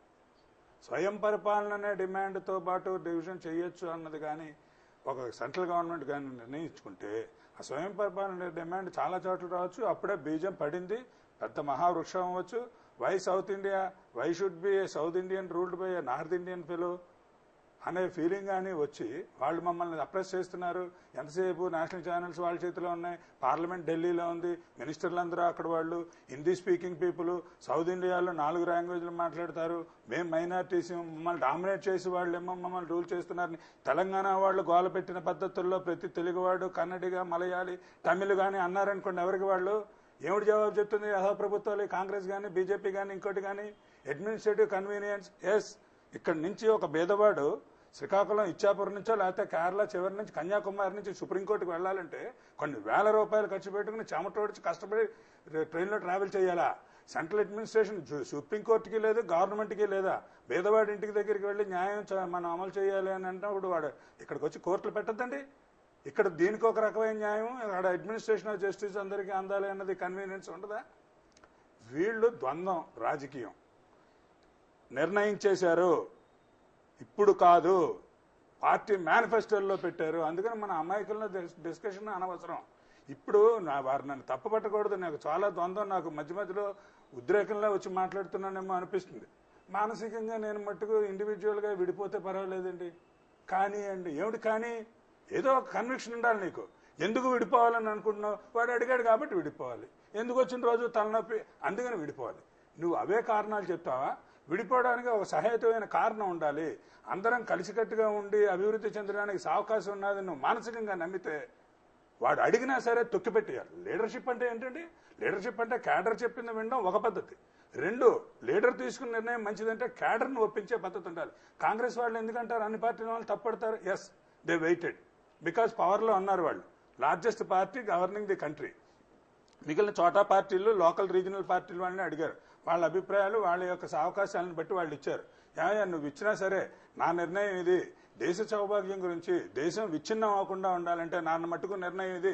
ఇప్పుడు పోలీసులు దించారండి మొత్తం రాజమండ్రిలోనూ చిన్న చిన్న ప్లేసుల్లోనూ లాఠీలు పట్టుకుని ఊరికే గాడిదలు ఇక్కడ తిరుగుతున్నారు. ఇక్కడ మనం సొమ్ములు తిని అవసరం ఏముందండి? మేము తెలంగాణ వాళ్ళు అడిగినా సరే, ఇంకోళ్ళు విభజన అడిగినా సరే, మా నిర్ణయం దేశ క్షేమం గురించి, మేము ప్రజల యొక్క క్షేమం గురించి విడదీయడానికి ఒప్పుకోము. ఇదే పోలీసు ఫోర్స్ని పెట్టమని తెలంగాణ ఎందుకు పెట్టలేదు? ఇది ఏదో కారణాలు, ఎంతసేపు ఓట్లు రేపు సీట్లు, అది తప్పలేదు. అమాయకుల మనం ఇప్పుడు ఏ స్టేజ్కి వచ్చారంటే ప్రజలు అంటే పార్లమెంటరీ లాంగ్వేజ్ అవ్వకపోవచ్చు, ఏదో చెప్తారు, సరే అది అలాగే జరుగుతుంది కాబట్టి ఎంజాయ్ చేసేయమన్నారు. రేపు జరుగుతుందని తెలిసాక ఏం చేస్తారు? ఎంజాయ్ చేయమన్నారు. That is what is happening here. ఇప్పుడు వంకలు, పోలవరం, ఇంకోటి. నా నమ్మకం మనిషిలో ఉన్న శక్తి ఉన్నంతసేపు మానవుడు ఎదుగుదల ఉంది. ఎలాంటి క్లిష్టమైన పరిస్థితులైనా మూన్కి వెళ్ళాం, మార్స్కి వెళ్తున్నాం, ఇంకోటి వెళ్తున్నాం, ఆగిపోయిందేంటి? మనకి ఇండియా ఇండిపెండెన్స్ వచ్చేటప్పటికి ఇంత ఆర్థికమైన ముందుకు వెళ్ళింది కాదు. చాలా చాలా గొప్పగా ప్రూవ్ చేసుకుంటున్నాం. విడిపోయినా చేసుకుంటాం, విడిపోకపోయినా చేసుకుంటాం. గవర్నమెంట్స్ చేసేవాళ్ళు తగినటువంటి పాలసీలు ఎప్పటికైనా కళ్ళు తెచ్చుకుని, అయ్యో మన దేశంలో ఒక మూల అభివృద్ధి చెందుతోంది, ఇంకో మూల అభివృద్ధి చెందట్లేదు, ఈ యొక్క ఫండ్స్ అటువైపు డైవర్ట్ అయ్యేలాగా ఇన్వెస్టర్స్కి వాళ్ళకి ఏదో బూస్టింగ్, దానికి ఏదో ఇన్సెంటివ్స్ ఇద్దామని పాలసీలు మార్చుకుంటే సరిపోతుంది. వాళ్ళ పాలసీలు మార్చుకోకపోయినా నా నమ్మకం అండి, కాలు యాక్సిడెంటే, కాలు తీసేస్తే మనిషి నడవడండి, చెయ్యిపోతే మనిషి నడవడండి. మనం బతుకుతాం, మనం ఇంకా అభివృద్ధి చెందుతాం. అలాంటి ఆర్గ్యుమెంట్లు చాలా తప్పు. మోర్ ఇంపార్టెంట్ అవసరం ఏమిటి? అంటే ఇప్పుడు సమస్య బురద తొక్కడం ఎందుకు? కాలు కడుక్కోవడానికి ప్రయత్నం చేయండి. ఇప్పుడు ఎవరు చెప్పినా పోలవరం అండి, కరెంట్ అండి, ఉద్యోగాలండి, చదువులు. ఇక్కడ చదువులు కాకపోతే ఇవాళ ఛానల్లో చూశాను, ఇంగ్లాండ్లో మనకన్నా దౌర్భాగ్యపు పద్ధతి, మన వాళ్ళే వెళ్ళి ఫాల్స్ వీసాలు, ఫాల్స్ సర్టిఫికేట్లు ఇచ్చేసి చదువుకోవడానికి, ఉద్యోగాలు చేసుకోవడానికి చేస్తున్నారు. మనకి ఎక్కడో క్రియేట్ చేస్తారు, ఏదో వస్తాయి, మనిషి ఆగడు. అసలు ఎందుకు వచ్చినది? ఇది కట్ చేయవలసిన బాధ్యత కాంగ్రెస్ మీద ఉంది, ఇది కట్ చేయవలసిన బీజేపీ మీద ఉంది. 2004లోనూ వాళ్ళు దేశం మొత్తం అంతా సమైక్యంగా ఉండాలని ఒక యూనిట్గా ఆలోచించలేదు. వాళ్ళు ఎంతసేపు వాళ్ళ స్వలాభం చూసుకున్నారు. ఆ స్వలాభం ఉన్న ఈ 2 లార్జర్ పార్టీలు నేషనల్ పార్టీస్ అని చెప్పుకుంటున్నాయి. ఏ ఒక్క నేషనల్ పార్టీ అన్ని స్టేట్లో ఒక్కసారిగా ఉన్నది చాలా రేరెస్ట్ ఆఫ్ రేర్. నవీన్ గారు మీలాంటి వాళ్ళు హిస్టరీ తెలిసిన వాళ్ళు చెప్పాలి. ఏ ఒక్క పార్టీ బీజేపీ కానీ, లేకపోతే దాని ముందు జనసంఘ్ కానీ, లేకపోతే కాంగ్రెస్ విడిపోయినా విడిపోకపోయినా ఒక్కసారిగా అన్ని స్టేట్లో ప్రభుత్వం ఉన్నది ఎక్కడుందండి? సెంట్రల్లోనూ ప్లస్ స్టేట్స్లోనూ లేదు. అక్కడ ఈ స్టేట్లో లోకల్ రీజనల్ పార్టీ ఉంటే అక్కడ సెంట్రల్లో కాంగ్రెస్ ఉంది, లేకపోతే ఇంకో రకమైంది ఉంది. కానీ ఏంటంటే ఉన్న వాటిలో లార్జర్ నెంబర్ కాబట్టి నేషనల్ పార్టీస్ అని చెప్పుకుంటారు. వాళ్ళకి పాలసీ సమైక్యం అన్నది లేదు. ఆగే అవకాశం ఉందంటారు. నా దృష్టిలో పార్లమెంట్లో అప్పాబావా కబుర్లు చెప్పి వాళ్ళు ముందుకు వెళ్ళి తీరాలి సార్. గత్యంతరం లేదు కాంగ్రెస్కి కానీ, బీజేపీకి కానీ రేపు గత్యంతరం లేదు. వాళ్ళు ఆల్రెడీ ఇప్పుడు 2 బోట్లు so far as Andhra Pradesh is concerned, ship is sinking. వాళ్ళకి తెలిసిపోయింది. ఆ ఎలకల్ లాంటివన్నీ కూడా బయటకు వచ్చి అందులోంచి బయటపడిన వాళ్ళు ఏదో తప్పలాంటిది పట్టుకుని బయటకు చేరాలి. వాళ్ళకి గత్యంతరం లేదు. ఇద్దరు పార్టీలు కూడా కుమ్మక్కై వాయిస్ చోటనో, బీజేపీ గాళ్ళు ఏమో బయటకు మేము చెప్పిన మాటలు లేదని వాకౌట్ అనో, they will facilitate passing of the bill. మన ప్రణబ్ ముఖర్జీ గారి మీద గౌరవనీయుడు, కాన్స్టిట్యూషన్ మన దేశానికి హెడ్, గౌరవం ఇవ్వాలి. కానీ చాలా డిసప్పాయింటింగ్, టెరిబుల్ డిసప్పాయింటింగ్ పెర్ఫార్మెన్స్. అర్ధరాత్రి 11:30కో 12:30కి ఇంత ముఖ్యమైన దాని మీద అంత విజ్ఞుడు, అంత చదువుకున్న ఆయన ప్రజలు ఘోష పెడుతున్నారని తెలుసుండి, కొన్ని వేల రిప్రజెంటేషన్స్ ఆయన ఆఫీస్కి వెళ్ళాయని తెలుసుండి, ఎప్పుడు చదివాడు మహానుభావుడు? ఎప్పుడు చదవలేదు. జస్ట్ సంతకం పెట్టాడంటే ఆయనకు అధికారం ఉంది. పార్లమెంటు పంపించిన బిల్లుని చదవవలసిన బాధ్యత ఉంది, ఉత్త అధికారం కాదు. ప్రెసిడెంట్ ఆఫ్ ఇండియాకి కేబినెట్ పంపించింది, ఒప్పుకు తీరవలసిన బాధ్యత ఎంతవరకు ఉందో కాన్స్టిట్యూషన్ ప్రొవిజన్. అంతకన్నా ఎక్కువ డ్యూటీ కనీసం చదివి అర్థం చేసుకుని ఆయన అభిప్రాయాన్ని తెలియపరచాల్సిన భారతీయులందరికీ అభిప్రాయం తెలియవలసిన బాధ్యత ఉంది. ఆ బాధ్యత నిర్వర్తించడంలో ఈ పర్టికులర్ ఇష్యూలో చాలా మిజరబుల్ గా ఫెయిల్ అయ్యాడు. Terribly disappointing. అంత విజ్ఞత ఉన్న మనిషిని మరి ప్రెసిడెంట్ గారిని మనం అనడానికి లేదు. ఈ పరిస్థితుల్లో మీరు ఇంకా ఏదో అవుతుందా అన్న అనుకోవడం, ఇది నేను విన్నది ఇంకా బాధాకరమైనది. నిజంగా అది జరిగినట్టయితే ఇండియన్ పాస్పోర్ట్ సరెండర్ చేసేసి ఇండియన్ సిటిజన్ గా ఉండడం కన్నా ఇంకో దేశానికి పోవడం మంచిది. ఒక పెద్ద రూమర్ ఏంటంటే, సుప్రీంకోర్టులో కానీ ఇది కానీ వెళ్ళినట్టయితే ఆల్రెడీ ఆ జడ్జెస్ ఎవరి దగ్గర అయితే ఈ మ్యాటర్ కానీ రావడానికి అవకాశం ఉందో వారిని కూడా మభ్యపరచడానికి ప్రయత్నాలు ఈ దౌర్భాగ్యపు రాజకీయ పార్టీలు చేస్తున్నాయి. సక్సీడ్ అవడం నాకు నమ్మకం ఉంది. ఒకవేళ కానీ నిజంగా జరిగితే అంతకన్నా ఈ దేశాన్ని దౌర్భాగ్యం లేదు. సుబ్బారావు గారు మళ్ళీ జరుగుతాం. ఇప్పుడు ఎంపీలు చాలా మంది బహిష్కరణకు గురయ్యారండి. ఈఎన్సీకి సంబంధించి మొన్న జరిగిన దాడులకు సంబంధించి ఇప్పుడు మంత్రులు మీద ఆ బాధ్యత పెట్టాము, వాళ్ళు చూసుకోవాలన్నారు. ఆల్రెడీ కొంతమంది మంత్రులు యాక్షన్ మొదలెట్టారు. పల్లంరాజు గారు కావచ్చు, జేడీ శీలం కావచ్చు, ఇతర మంత్రులు, ఆఖరికి చిరంజీవి గారు కూడా రంగంలో దిగే పరిస్థితి కనిపిస్తుంది. అయితే వీరందరూ కూడా లగడపాటిలో కొంత గలాట సృష్టించి బిల్లును అడ్డుకునే ప్రయత్నం చేస్తారంటారా, లేకపోతే ఇది ఒక డ్రామాలో భాగంగా మిగిలిపోతుందంట? అది 2-3 రోజుల్లో తెలిసిపోతుందండి డ్రామా అనా కాదా అనేది. ఏదేమైనా బీజేపీ, కాంగ్రెస్ పార్టీ అధిష్టానాలు ఖచ్చితంగా రాష్ట్ర విభజన జరగాలని కోరుకుంటే ఇవాళ సీమాంధ్ర మంత్రులు లేదా ఇంకా సస్పెన్షన్ గురి కాకుండా మిగిలి ఉన్నటువంటి ఎంపీలు పార్లమెంట్లో ఎంత గలాటా సృష్టించినా, ఎంత అడ్డుకున్నా బిల్లు ఆగదు. ఆ రెండు అధిష్టానాలు, రెండు పార్టీలకు సంబంధించిన అధిష్టాన వర్గాలు కనుక విభజన చేయాలి అన్న నిర్ణయానికి వస్తే ఎవరు అడ్డుకున్నా ఆగదు. ఎందుకంటే ప్రవేశపెట్టడం మూజువాణితో చేయొచ్చు. మూజువాణిని ఎవరన్నా అబ్జెక్ట్ చేసి ఓటింగ్కి వెళ్ళమని అడిగితే ఓటింగ్కి వెళ్ళినా కూడా బీజేపీ, కాంగ్రెస్ కలిస్తే ఓటింగ్ ఆటోమేటిక్గా వచ్చేస్తుంది, ఓటింగ్ వస్తుంది. ఓటింగ్ ప్రకారం జరిగినప్పుడు రేపు పొద్దున ఎవరన్నా సుప్రీంకోర్టుకి వెళ్ళినా ఆర్టికల్ 3 ప్రకారం మేము ఖచ్చితంగా చేశాము, దానికి ఓటింగ్ ప్రకారం కూడా ఇదిగో ఈ సిచ్యువేషన్లో బిల్ పాస్ చేశామని చెప్తే సుప్రీంకోర్టులో కూడా ఇదేమీ కొట్టేసే పరిస్థితి ఉండకపోవచ్చు. దాదాపు సగం నేను కోరుకుంటుంది ఏంటంటే విన్ విన్ సిచ్యువేషన్లో సొల్యూషన్ తీసుకురాగలిగితే, అంటే ఒకవేళ విభజన ఈ రకంగా జరిగితే మాత్రం ఇది టెంపరీ సొల్యూషన్ మాత్రమే, ఖచ్చితంగా ఇది శాశ్వత పరిష్కారం కాబోదు. ఇండియా నుంచి పాకిస్తాన్ విభజన ఎలా జరిగిందో అలాగే ఈ రోజున ఈ విభజన కూడా మిగిలిపోతుంది. ఈ రోజుకి మనం పాకిస్తాన్తో ఏ రకమైనటువంటి వాతావరణం, ఇబ్బందులు చూస్తున్నాము. ఆ విన్ విన్ సిచ్యువేషన్ లేకుండా కొన్ని అసంపూర్తి డిమాండ్లు కనుక మిగిలిపోతే అవి ఏదో ఒక రోజున మళ్ళా మనకి అవి ఎవరో ఒకళ్ళు దాన్ని రెచ్చగొడుతూ ఉంటారు. అవి మనకి తిరిగి మన మీదకి వచ్చి కాటేస్తాయి. అవి ఈ ప్రాంతాన్ని పట్టి పీడిస్తూనే ఉంటాయి ఫర్ ఎవర్. కాబట్టి ఆ విన్ విన్ సిచ్యువేషన్ తీసుకురావడానికి కనుక ప్రయత్నం చేసి అవసరమైతే ఈ 15th లోక్సభ పార్లమెంట్ సెషన్స్లో ఈ బిల్లుని ప్రవేశపెట్టాల్సినటువంటి అవసరం ఖచ్చితంగా ఉంది. ప్రవేశపెడితేనే మనం ఏదో అపజయం పొందినట్టుగా సీమాంధ్ర ప్రాంత ప్రజాప్రతినిధులు కానీ ప్రజలు కానీ భావించవలసినటువంటి అవసరం లేదు. ఖచ్చితంగా బిల్లు ప్రవేశపెట్టి పార్లమెంట్లో కూడా అర్థవంతమైనటువంటి చర్చ జరగాలి.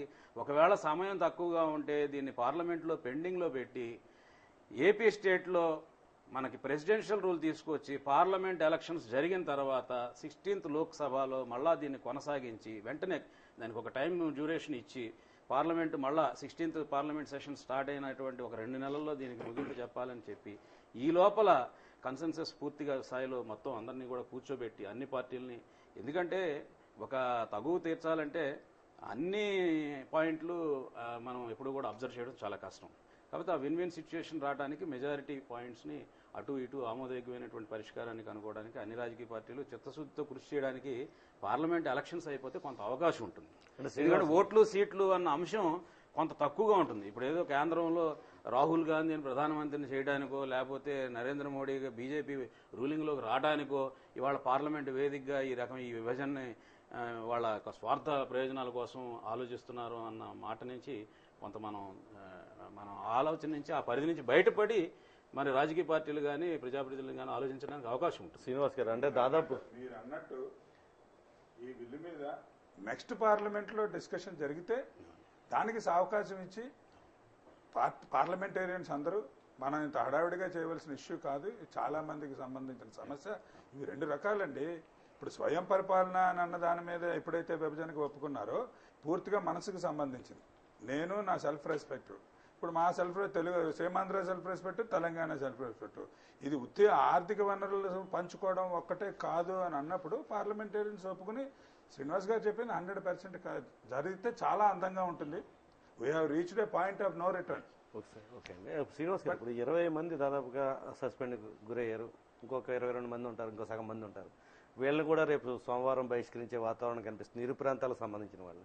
ఈ నేపథ్యంలో టోటల్గా తెలుగువారు లేకుండా చర్చగా జరిగే వాతావరణమే ప్రస్ఫుటం అవుతుంది. దేశవ్యాప్తంగా తీవ్రమైన ఆసక్తి నెలకొంది ప్రజల్లో. ముఖ్యంగా ఇరు ప్రాంతాల్లో ప్రజలకి సంబంధించిన మనోభావాల్ని పార్లమెంటులో అసలైన సమయంలో మన నాయకులు చెప్పుకోలేని దౌర్భాగ్య పరిస్థితి ఎందుకు దాపురింది? ఇంతవరకు ఈ సిచ్యువేషన్లో ఇప్పుడు కాంగ్రెస్ పార్టీ ప్రధాన ముద్దాయిగా సీమాంధ్ర ప్రాంత ప్రజల ముందు ఉంది. ఇప్పుడు విజ్ఞత ప్రదర్శించవలసినటువంటి బాధ్యత బీజేపీ మీద ఉంది. వారు విజ్ఞత ప్రదర్శించి అడ్డుకుంటారా, లేదంటే వారు కూడా కాంగ్రెస్ పార్టీ లాగానే ప్రవర్తించి బిల్లును పాస్ చేయడంలో ఈ పాపంలో పాల్పంచుకుంటారనేది వేచి చూడవలసినటువంటి అంశమే. కానీ అంటే ఎంతసేపు బీజేపీ మీదే మీరు నెపం నెట్టేసే రాజకీయం ఆడుతున్నారది ఆ పార్టీ ఆరోపణ ప్రధానంగా. ముఖ్యంగా ఇరు ప్రాంతాలకు సంబంధించిన కాంగ్రెస్ లీడర్స్ ఒక వేదిక మీద ప్రధాని దగ్గర కానీ, సోనియా దగ్గర కానీ, లేకపోతే దిగ్విజయ్ దగ్గర ఒకే అభిప్రాయానికి ఎందుకు రాలేకపోతున్నారు? కాంగ్రెస్ పార్టీ ఇప్పుడు అసెంబ్లీలో విభజనకు వ్యతిరేకంగా తీర్మానం చేసి పంపిస్తే సొంత పార్టీ, మీ సొంత సీఎం, కాంగ్రెస్ రూలింగ్ గవర్నమెంట్ ఒక తీర్మానం చేసి పంపించిన దాన్ని అట్లీస్ట్ ప్రెసిడెంట్ దగ్గరన్నా ఆపుకోవాలి. ప్రెసిడెంట్ని అడ్డం పెట్టుకునన్నా ఆపడానికి ప్రయత్నం చేస్తే కాంగ్రెస్ పార్టీ పరువు దక్కుండేది. నీకు ఒకవేళ లేకపోయినా ఆయన అడ్డం పెట్టన్నా చేయాలి. అక్కడి నుంచి వచ్చేసింది. అది కూడా ఏ రకంగా జరుగుతుంది? ఆయన ఎక్కడో మహారాష్ట్రలో ఉంటే ఫైల్ అక్కడ పంపించేసి అక్కడ సంతకం పెట్టించేసేసి రాత్రి తీసుకొచ్చి పెట్టేసేసి ఈ రకంగా చేయటం అనేది ఇక కాంగ్రెస్కి గత్యంతరం లేదండి. ఈ విషయంలో ముందుకు వెళ్ళిపోవాల్సిందే. అందువల్ల ఇక్కడ విజ్ఞత ఏమన్నా ప్రదర్శించే అవకాశం ఉన్నది నా దృష్టిలో ఒక బీజేపీకి మాత్రమే. అంటే బీజేపీ కూడా ఓట్లు సీట్ల కోసమే ఆలోచించే అవకాశం ఉంది కదా? ఆలోచిస్తే నష్టమే జరుగుతుంది. అది రాజకీయ పార్టీ నష్టమే జరుగుతుంది. సీమాంధ్ర ప్రాంతానికి ఖచ్చితంగా నష్టం జరుగుతుంది. శ్రీనివాస్ గారు, బీజేపీ వారు వాళ్ళ ధర్మం ప్రకారం నడుచుకుంటారు కదా. అన్నం పెట్టిన చేతిని కొట్టరు. వాడు మన్మోహన్ సింగ్ గారి ఇంటికని భోజనం చేశారు పెట్టింది. ఇంక ఇవాళ వాడి మాట కాదనడానికి లేదు. వాడు చేతి కూడి తిన్నారు. బీజేపీ ఏమంటే అదే ఏమోటించాడు ఈ బిల్లుని చర్చించి ప్రభువులు వాళ్ళు.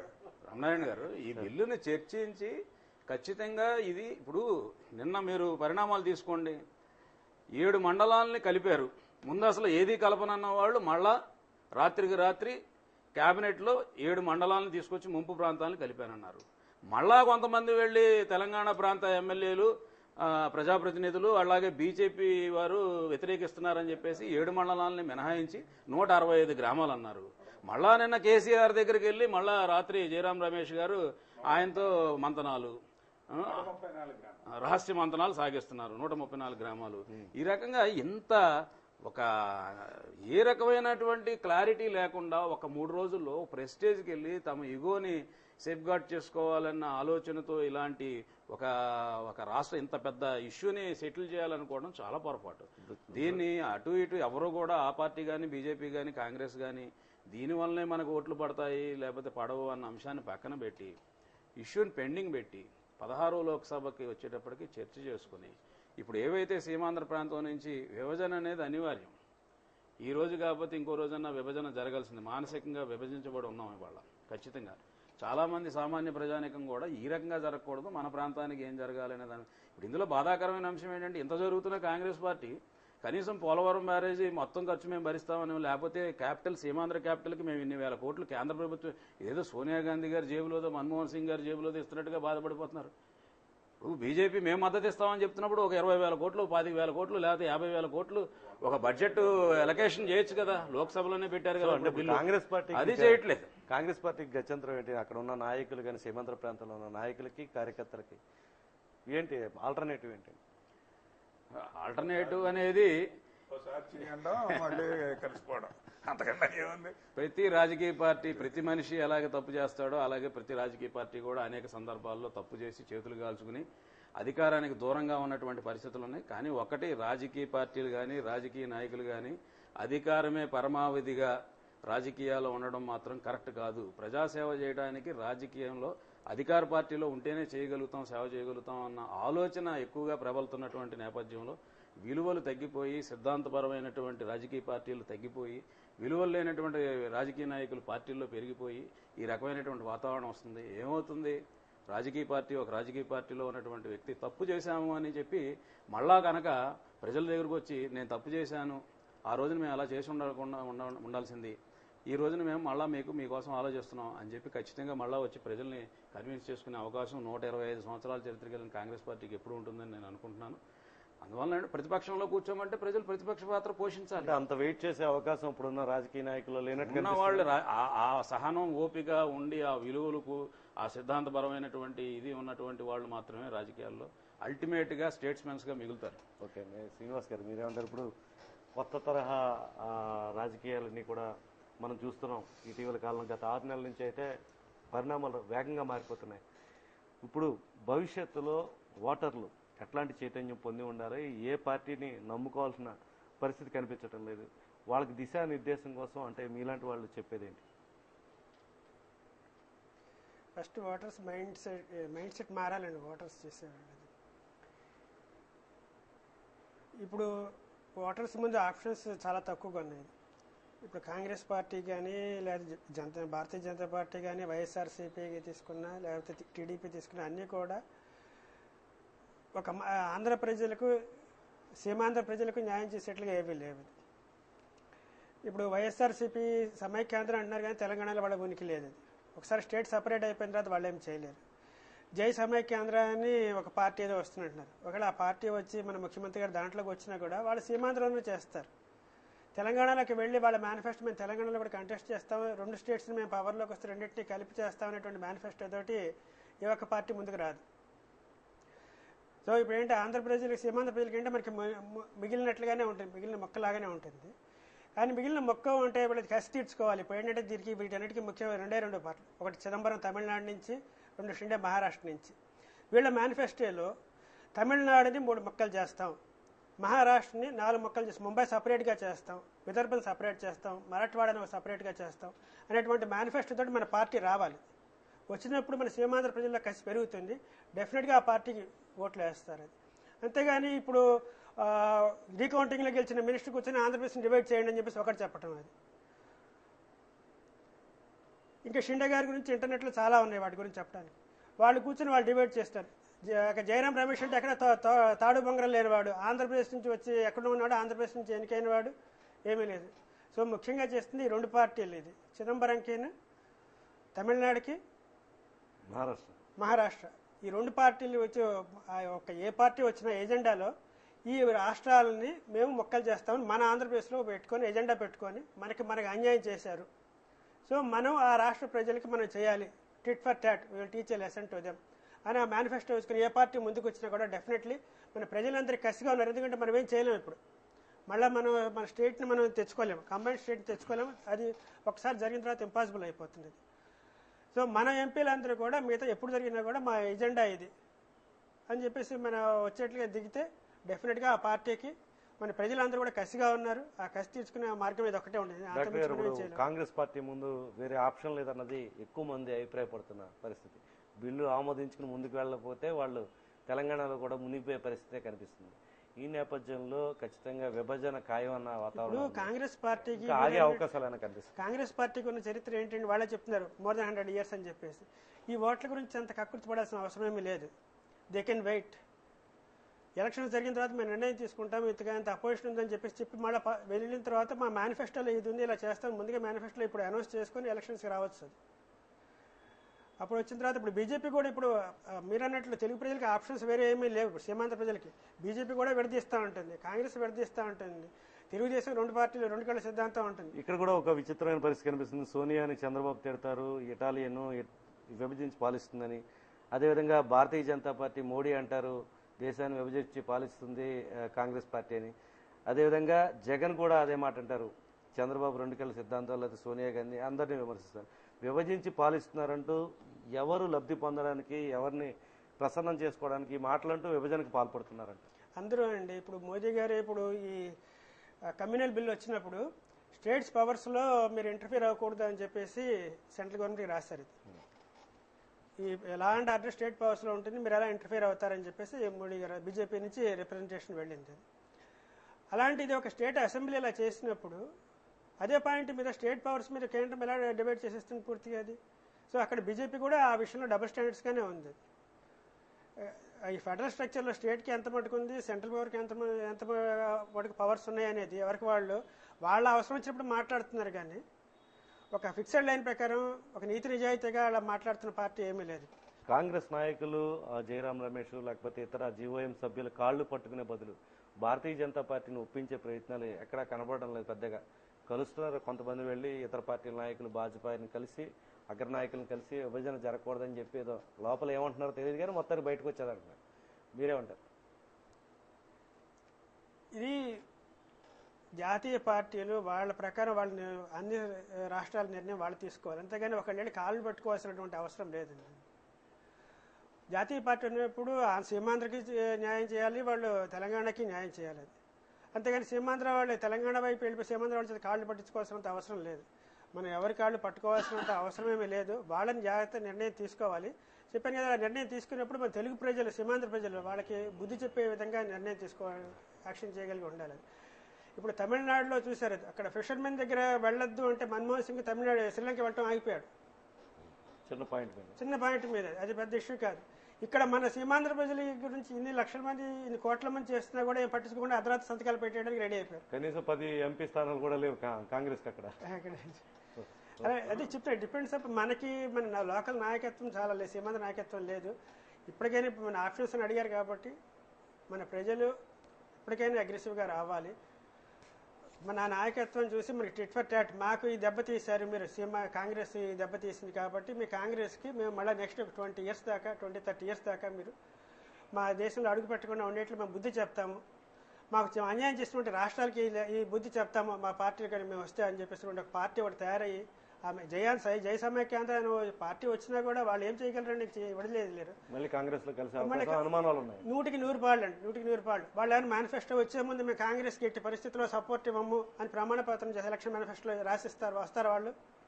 ఏ పార్టీ వస్తుంది చెప్పండి? వచ్చి నిలబడరు దాంట్లో. ఓకే, మళ్ళీ నవీన్ గారు, ఇప్పుడు తాజాగా బిల్లు ఆమోదం పొందే అవకాశాలు కనిపిస్తున్నాయి అన్నది ఎక్కువ మంది అభిప్రాయం. మీరేమంటారు? ఇంకా ఛాన్సెస్ ఏమైనా ఉన్నాయా మనకి సుప్రీంకోర్టు ఆప్షన్ కాకుండా? సుప్రీంకోర్టు ఆప్షన్ కాకుండా ఛాన్సెస్ లేవండి. ఎందుకంటే ఇప్పుడు అందరినీ గెంటేశారండి అనుకున్నాం, రేపు మిగిలిన 22 మందిని కూడా గెంటేస్తారు. వాళ్ళ దగ్గర ఉన్న ఒకటది. ఇప్పుడు ఈ సవరణల సంఖ్య 32 సవరణలు ఉన్నాయి అన్నది జీఓఎం వాళ్ళకి పంపించింది అని చెప్తున్నారు. ఈ 32 సవరణ మామూలుగా అంటే స్టాట్యూట్ నాకు అర్థమైనంత ప్రకారం ప్రతి సవరణ మీద చర్చ జరగాలి. అయితే ఏంటంటే అక్కడ అటు తెలంగాణ వాళ్ళు కానీ సీమాంధ్రప్రదేశ్ వాళ్ళు కానీ ఉండకపోవడం వల్ల మిగిలిన వాళ్ళకి పెద్ద ఆసక్తి ఉండదు. ఇక్కడ ఇంకొకటి ఏంటంటేనండి, ఈ 9 ఏళ్ళు 8 ఏళ్ళు 7 ఏళ్ల కాల వ్యవధిలో తెలంగాణ వైపు నుంచి మొత్తం చాలా అన్ని పార్టీల్లో ముఖ్యులకి వాళ్ళ చాలా లాబింగ్ చేశారండి. వాళ్ళు మంచి నోట్స్ ఇచ్చారు, వాళ్ళ బుర్రల్లోకి స్టఫ్ చేశారు ఎందుకు విడిపోవాలి అన్నది. అది మన వైపు నుంచి ఉండవల్లి అరుణ్ కుమార్ గారు తప్ప మిగిలిన వాళ్ళు ఎవ్వరూ పెద్దగా అనిపించట్లేదండి. అది అంటే ఇందాక నేను అన్న లాబింగ్ కళని, అందులో కూడా మనం పూర్తిగా సక్సెస్ అవ్వాల. దీంతో ఏంటంటే ఇంట్రెస్ట్ ఏముంటుందండి, మిగిలిన వాళ్ళు ఎవరికీ ఇంట్రెస్ట్ లేదు. అవతల వైపు నుంచి మాట్లాడడానికి మనుషులు ఉన్నారు, అది ఏకపక్షంగా సాగిపోతుంది. ప్రతిఘటన ఉండదు కాబట్టి టకటకా సవరణలు అయిపోతాయి. ఎందుకంటే ఈ దశలో ఇంకా వెనక్కి వెళ్ళడం కుదరదండి. బీజేపీ కూడా మీరు గమనిస్తే టీవీల్లోనేమో ఒకలాగా మాట్లాడుతున్నారు. నేను నిన్న ఎక్కడో పేపర్లో చూశానండి, రాజ్నాథ్ సింగ్ గారు తెలుగు టీవీలతో ఒకలాగా మాట్లాడుతున్నారు, ఇంగ్లీష్ టీవీ నేషనల్ ఛానల్స్ తోటి ఒకలాగా మాట్లాడుతున్నారు అన్న ఇది. తర్వాత నాయకులకి వెర్షన్స్ తేడాగా ఉంటున్నాయి. తర్వాత సుష్మా స్వరాజ్ గారు లేటెస్ట్గా లాస్ట్ నైట్ ట్విట్టర్లో మేము వెనక్కి వెళ్ళే ప్రసక్తి లేదు అని చాలా క్లియర్గా చెప్పారండి. ఇది సాయంత్రం 4 గంటలకు టీవీలో ఒకలాగా చెప్పారు. సో ఏంటంటే వాళ్ళంతా అంటే కాంగ్రెస్ పార్టీని ఎండగట్టడం మీద వాళ్ళ దృష్టి పెట్టారు తప్ప ఈ విషయంలో వెనక్కి వెళ్ళే ఇది లేదు. పైగా వాళ్ళ క్లెయిమ్ చేసుకుంటారు కూడా, అసలు చిన్న రాష్ట్రాల వల్ల దేశానికి గొప్ప జరుగుతుందని మేమే కనిపెట్టాం, అందులో పార్టీది, కాకపోతే వీళ్ళు దరిద్రంగా చేశారు, మేము పవర్లోకి వచ్చాక వీటిని చక్కదిద్దుతాము అంటారు. అంటే ప్రధాని ఇచ్చిన విందు భోజనంతో అంటే డీల్ కుదిరిందని భావించారు. అంటే మరి బుద్ధి జ్ఞానం ఉన్న వాళ్ళైతే అప్పుడు వెళ్ళకూడదండి. అంటే తర్వాత వెళ్ళొచ్చు, అంటే ఒక మర్యాద ఉంటుంది. ప్రధానమంత్రి గారు ప్రతిపక్షం వాళ్ళకి విందు ఇవ్వడం తప్పు కాదు, వీళ్ళు పిలిచినప్పుడు ఆయన రావడం తప్పు కాదు, మర్యాదలు అవి. కాకపోతే వీళ్ళకి చక్కగా మేము ఈ టైంలో మేము మీ విందుకు వస్తే అపార్థాలు వచ్చే అవకాశం ఉన్నందువల్ల థ్యాంక్స్ అని ఓ బుకే పంపించేసి తర్వాత వెళ్తే బాగుండేదండి, డబ్బులు పుచ్చుకున్నా కూడా పర్వాలేదు. అంటే ఇప్పుడు అసహ్యంగా ఉంది అది. ఆ విందు మన ఎంపీలకి ఇచ్చి సో సరే సుబ్బారావు గారు, ఈ కార్యక్రమం ద్వారా మీరు ప్రజలకి ఇచ్చే మెసేజ్ 1 minute. ప్రజలకన్నా ఎలక్ట్రల్ రిఫార్మ్స్ రావాలి సార్. ప్రజలు అడగవలసింది ఏంటంటే ముందు first representation of People's act amendment ఒకటి, ఈ ఆర్టికల్ 3 దాని మీద అవగాహన కలగజేసుకుని ఇప్పటికైనా సరే విభజన సందర్భం కలపాలి అని అనుకున్నప్పుడు ప్రజాభిప్రాయానికి అనుగుణంగా వెళ్ళాలి అని కాన్స్టిట్యూషనల్ అమెండ్మెంట్ గురించి డిమాండ్ చేయవలసిన అవసరం చాలా ఉంది. ఈ రెండూ జరగాలి. ఎలక్ట్రల్ రిఫార్మ్స్ ఎలా జరగాలి? మనకి ఎవరైనా సరే, నేనైనా ఓ పొలిటికల్ పార్టీ పెట్టేసి 10 మంది సంఘం పెట్టితే ఓ జెండా ఓ గుర్తు ఇచ్చేస్తారు.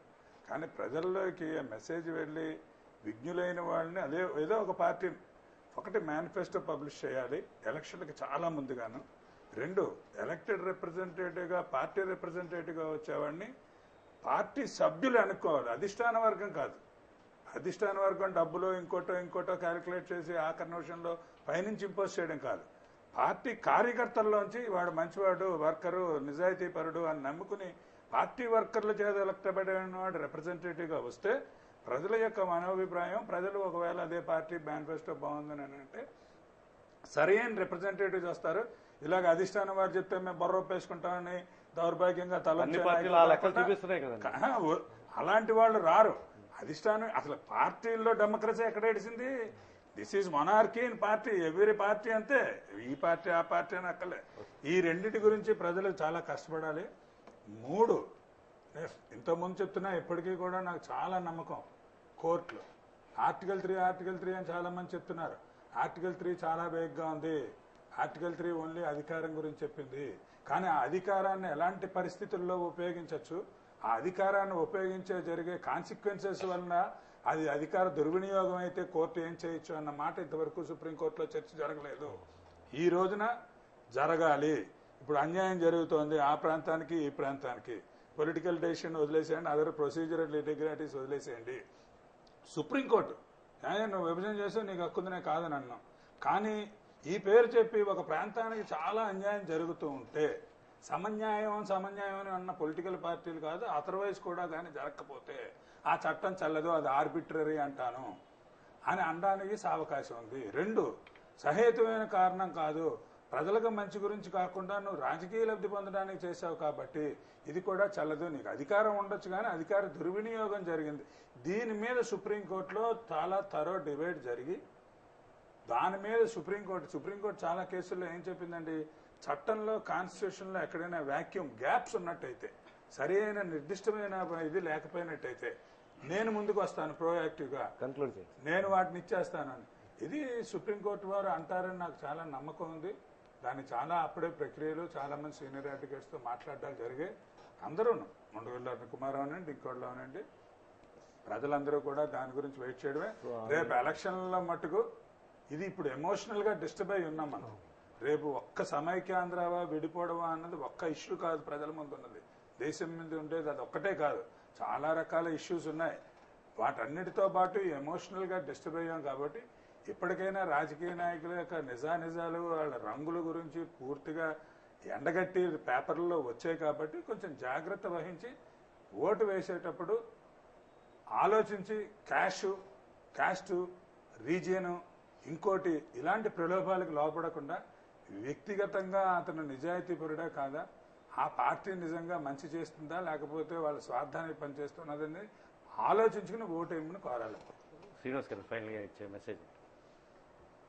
ఇప్పుడు రేపు పార్లమెంట్లో ఒకవేళ ఈ అమెండ్మెంట్స్ వాళ్ళు ఏదైతే ప్రతిపాదన చేస్తున్నారో అవన్నీ పరిశీలనలో తీసుకుంటున్నా ఉంటున్నారో, నేను వ్యక్తిగతంగా ఆందోళన చెందుతున్న అంశం ఒకటి ఉందండి. దాన్ని ఎక్కడా కూడా సవరణలోకి తీసుకురాలేదు. అది ఇప్పుడు నిర్ణయం తీసుకోవట్లేదు. అది సీమాంధ్ర ప్రాంతం విడిపోయిన తర్వాత సీమాంధ్రకు రాజధాని ఎక్కడ ఉండాలనే దానికి విభజన విడిపోయిన తర్వాత 45 రోజుల్లో నిర్ణయించాలని అంటున్నారు. అది కరెక్ట్ కాదు. అది కూడా ఈ విభజించడానికి ముందే నిర్ణయించబడాలి. లేదంటే హైకోర్టు కూడా చేర్చండి. మళ్ళా హైకోర్టు కానివ్వండి, ఇలాంటి అంశాలన్నీ కూడా విభజనకు ముందే పరస్పర అంగీకార ఆమోదయోగ్యమైనటువంటి పరిష్కారం కనుక లభించకపోతే మళ్ళా సీమాంధ్ర ప్రాంతంలో రాయలసీమ, కోస్తాంధ్ర 2 ప్రాంతాలుగా విభజించవలసినటువంటి పరిస్థితులు, క్యాపిటల్ గురించి తన్నుకు చావాల్సినటువంటి పరిస్థితులు కూడా వస్తాయి. కాబట్టి ఈ సమస్యకు పరిష్కారం కాదు, ఇది మరిన్ని సమస్యల్ని సృష్టించే అవకాశం ఉంది. కాబట్టి ఇది ఎట్టి పరిస్థితుల్లోనూ ఇటువంటి అంశాలని కనీసం ఆ బీజేపీ నాయకత్వం దృష్టికన్నా తీసుకువెళ్ళి ఈ కారణంగా మనం ఇప్పుడు ఆపి మనం దీన్ని ఖచ్చితంగా విభజిద్దాం కానీ ఉభయ ప్రాంతాలకి సంబంధించినటువంటి ఆమోదయోగ్యమైనటువంటి పరిష్కారాన్ని మనం ఇంత హేస్టీగా డెసిషన్ తీసుకోవడం కరెక్ట్ కాదు అని ఒక కన్క్లూజన్ ఇచ్చినట్లయితే అన్ని ప్రాంతాల్లో కూడా ప్రజలు హర్షిస్తారు. ఖచ్చితంగా మనకి బాగుంటుందని చెప్పేసి నేను భావిస్తాను. డాక్టర్ గారు మీకు ఇచ్చే ఫైనల్ మెసేజ్.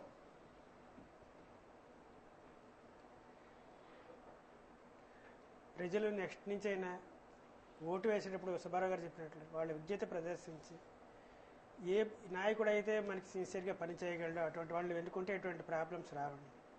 ఇదంతా రావడానికి కారణం ఫస్ట్ నుంచి చేసినటువంటి సీమాంధ్ర నాయకులు చేసినటువంటి దురాగతాల వల్ల ఇలా జరిగింది. అది హైదరాబాద్ని అన్ని డెవలప్ చేస్తూనే ఉన్నారు. దాంట్లో ఓఎన్జీసీ హెడ్ క్వార్టర్స్ తీసుకెళ్ళి 300 కోట్లతో హైదరాబాద్లో బిల్డింగ్ కడుతున్నాడని ఒక్క నాయకుడు మాట్లాడలేదు. అలాగే ఏ జరిగినా హైదరాబాద్కి వెళ్తుంటే లేక మాట్లాడకుండా కూర్చున్నారు. ఇక్కడ వాళ్ళు చేతులు కట్టుకుని వెనకాల ఉంటున్నారు. అలాంటి నాయకుల్ని కాకుండా మీ సమస్యల గురించి మాట్లాడగలిగేటువంటి నాయకుల్ని ఎందుకుంటే ఇక నుంచి అయినా ఇటువంటి దెబ్బలు తినకుండా ఉంటారు. ఇది ఈ రోజు జరిగినటువంటిది కాదు, తరతరాల నుంచి జరిగిన దాని వల్ల వచ్చినటువంటి కాన్సిక్వెన్స్ ఇది. ఇక నుంచి అయినా జాగ్రత్తగా ఉండి ఓటు వేసేటప్పుడు మిగతా విషయాలు లేకుండా మీకు కావాల్సిన నాయకుడు, మీకు జస్టిఫికేషన్ చేయగల నాయకుడిని చూసుకుని ఓటు వేసుకుంటే ముందు తరాలు, ఇప్పుడు మీకు కాదు, ముందు తరాల వాళ్ళు ఇటువంటి కష్టాలు రాకుండా ఉంటారు. ఇప్పుడండి ఈ అనుభవాలతోటి ఈ విషయం పక్కన పెడదామండి. ఇప్పుడు స్వతంత్రంగా పనిచేసే వ్యవస్థలు ఎంత స్వతంత్రత ఉన్నాయన్నది పక్కన పెడితే మనకి రాజ్యాంగపరంగా 2 వ్యవస్థలు ఉన్నాయండి. ఎన్నికల కమిషన్, లేకపోతే నియోజకవర్గాల పునర్వ్యవస్థీకరణకి చేసిన ఇది. ఈ రాష్ట్రాల విభజన ఎందుకంటే ఎప్పుడూ కూడా ఒక ప్రాంతం నుంచి వనరులున్న ప్రాంతానికి వలసలు వెళ్ళడం, ఆ ప్రాంతం అభివృద్ధి చెందడం, ఒక సాచ్యురేషన్ పీరియడ్ వచ్చాక అక్కడి నుంచి ఇంకొక చోటకు వెళ్ళడం, ఇది ప్రపంచవ్యాప్తంగా ఎప్పుడూ జరుగుతుందండి. ఒక 60-70 ఏళ్ళు అయ్యేటప్పటికి ఇది సహజంగానే ఆ పరిస్థితులు పరిపక్వం అవుతాయి. అటువంటప్పుడు విడగొట్టాలి అన్నది ఒక సహేతుకత, ఓట్ల కోసం విడగొట్టాలన్నది వేరే, దాన్ని ఉపయోగించుకోవడం. అంచేత ఏంటంటే ఇటువంటి స్వతంత్ర వ్యవస్థలాగా రాష్ట్రాల పునర్విభజనకి కూడా అంటే ప్రభుత్వంతో నిమిత్తం లేకుండా ఒక నిరంతరం పనిచేసే వ్యవస్థ కనుక ఉంటే, సుబ్బారావు గారు ఇదివరకు గతంలో కూడా చెప్పడం జరిగింది, స్టేట్ రీఆర్గనైజేషన్ కమిటీని ఎందుకు అటకెక్కించారని ఆయన పదే అదండి అది ఎఫెక్టివ్ గా ఉంచి. ఎందుకంటే పవర్ లో ఎవరుంటే ఇప్పుడు రేపు ఇవాళ ఈ పరిస్థితుల్లో కాంగ్రెస్ వాళ్ళు కాకుండా బీజేపీ వాళ్ళు ఉన్నా వాళ్ళు కూడా బహుశా ఇదే చేసేవారు. ఇది ఓట్ల వేట కాబట్టి. అంచేత అటువంటి వ్యవస్థ కూడా ఒకటి దాన్ని అంటే నిరంతరాయంగా కొనసాగేలా ఉండాలి తప్పండి. అది ఏదో వాళ్ళ అవకాశానికి డిస్ట్రిబ్యూషన్ ఆఫ్ నేషనల్ దేశవ్యాప్తంగా ఉన్న డిమాండ్లన్నీ పరిశీలించి అదే ఒక టైం 60 ఏళ్ళలో 70 ఏళ్ళలో ఏదో తీసుకుంటారు, అప్పుడు సీరియస్ గా కన్సిడర్ చేస్తారు, అవసరమైతే విభజిస్తారు, లేకపోతే లేదు. Thank you very much. Naveen గారికి, బుడ్డిగి శ్రీనివాస్ గారికి, మద్దూరి శివసుబ్బారావు గారికి, డాక్టర్ రాజేశ్వర శ్రీనివాసరావు గారికి అందరికీ కూడా ప్రత్యేకంగా ధన్యవాదాలు తెలియజేస్తూ, ముఖ్యంగా విభజన అంశం ఖచ్చితంగా జరిగే అవకాశం ఉంది. ఈ నేపథ్యంలో సుప్రీంకోర్టు మాత్రమే దీనికి అడ్డుకునే అవకాశాలు కనిపిస్తున్నాయి. అయితే రేపు సోమవారం పార్లమెంట్లో ఎలాంటి పరిస్థితి ఉంటుందన్నది ఇప్పట్లో జ్యోతిష్కం చెప్పలేమన్నది వక్తలు అభిప్రాయపడడం జరిగింది. రేపు ఢిల్లీ ముట్టడికే అన్ని పార్టీలు కూడా ఏపీ ఎన్జీఓలతో సహా అందరూ వెళ్ళడం వల్ల ఢిల్లీ రాజకీయ పరిణామాలు ఏ విధంగా మారబోతున్నాయి దేశవ్యాప్తంగా అందరూ కూడా ఆసక్తిగా ఎదురు చూస్తున్నాం. మనం కూడా ఎదురు చూద్దాం. మన సీమాంధ్ర ప్రాంతానికి మంచి జరగాలి. రాష్ట్రం మొత్తం అటు తెలంగాణ అని కాదు, సీమాంధ్ర అని కాదు, రాష్ట్రం సమైక్యంగా ఉండడానికి ఇంకా ఏమైనా అవకాశాలు ఉన్నాయా అన్నది అందరు నిపుణులందరూ కూడా పరిశీలించి ఆ దిశగా ముందుకు అడుగులు వేస్తారని, కాని పక్షంలో సమన్యాయం జరగాలని కోరుకుంటూ ఇంతటితో ఈ చర్చను ముగిస్తున్నాం. మరో అంశంలో మళ్ళీ కలుద్దాం. అంతరూ సెలవు. నమస్కారం.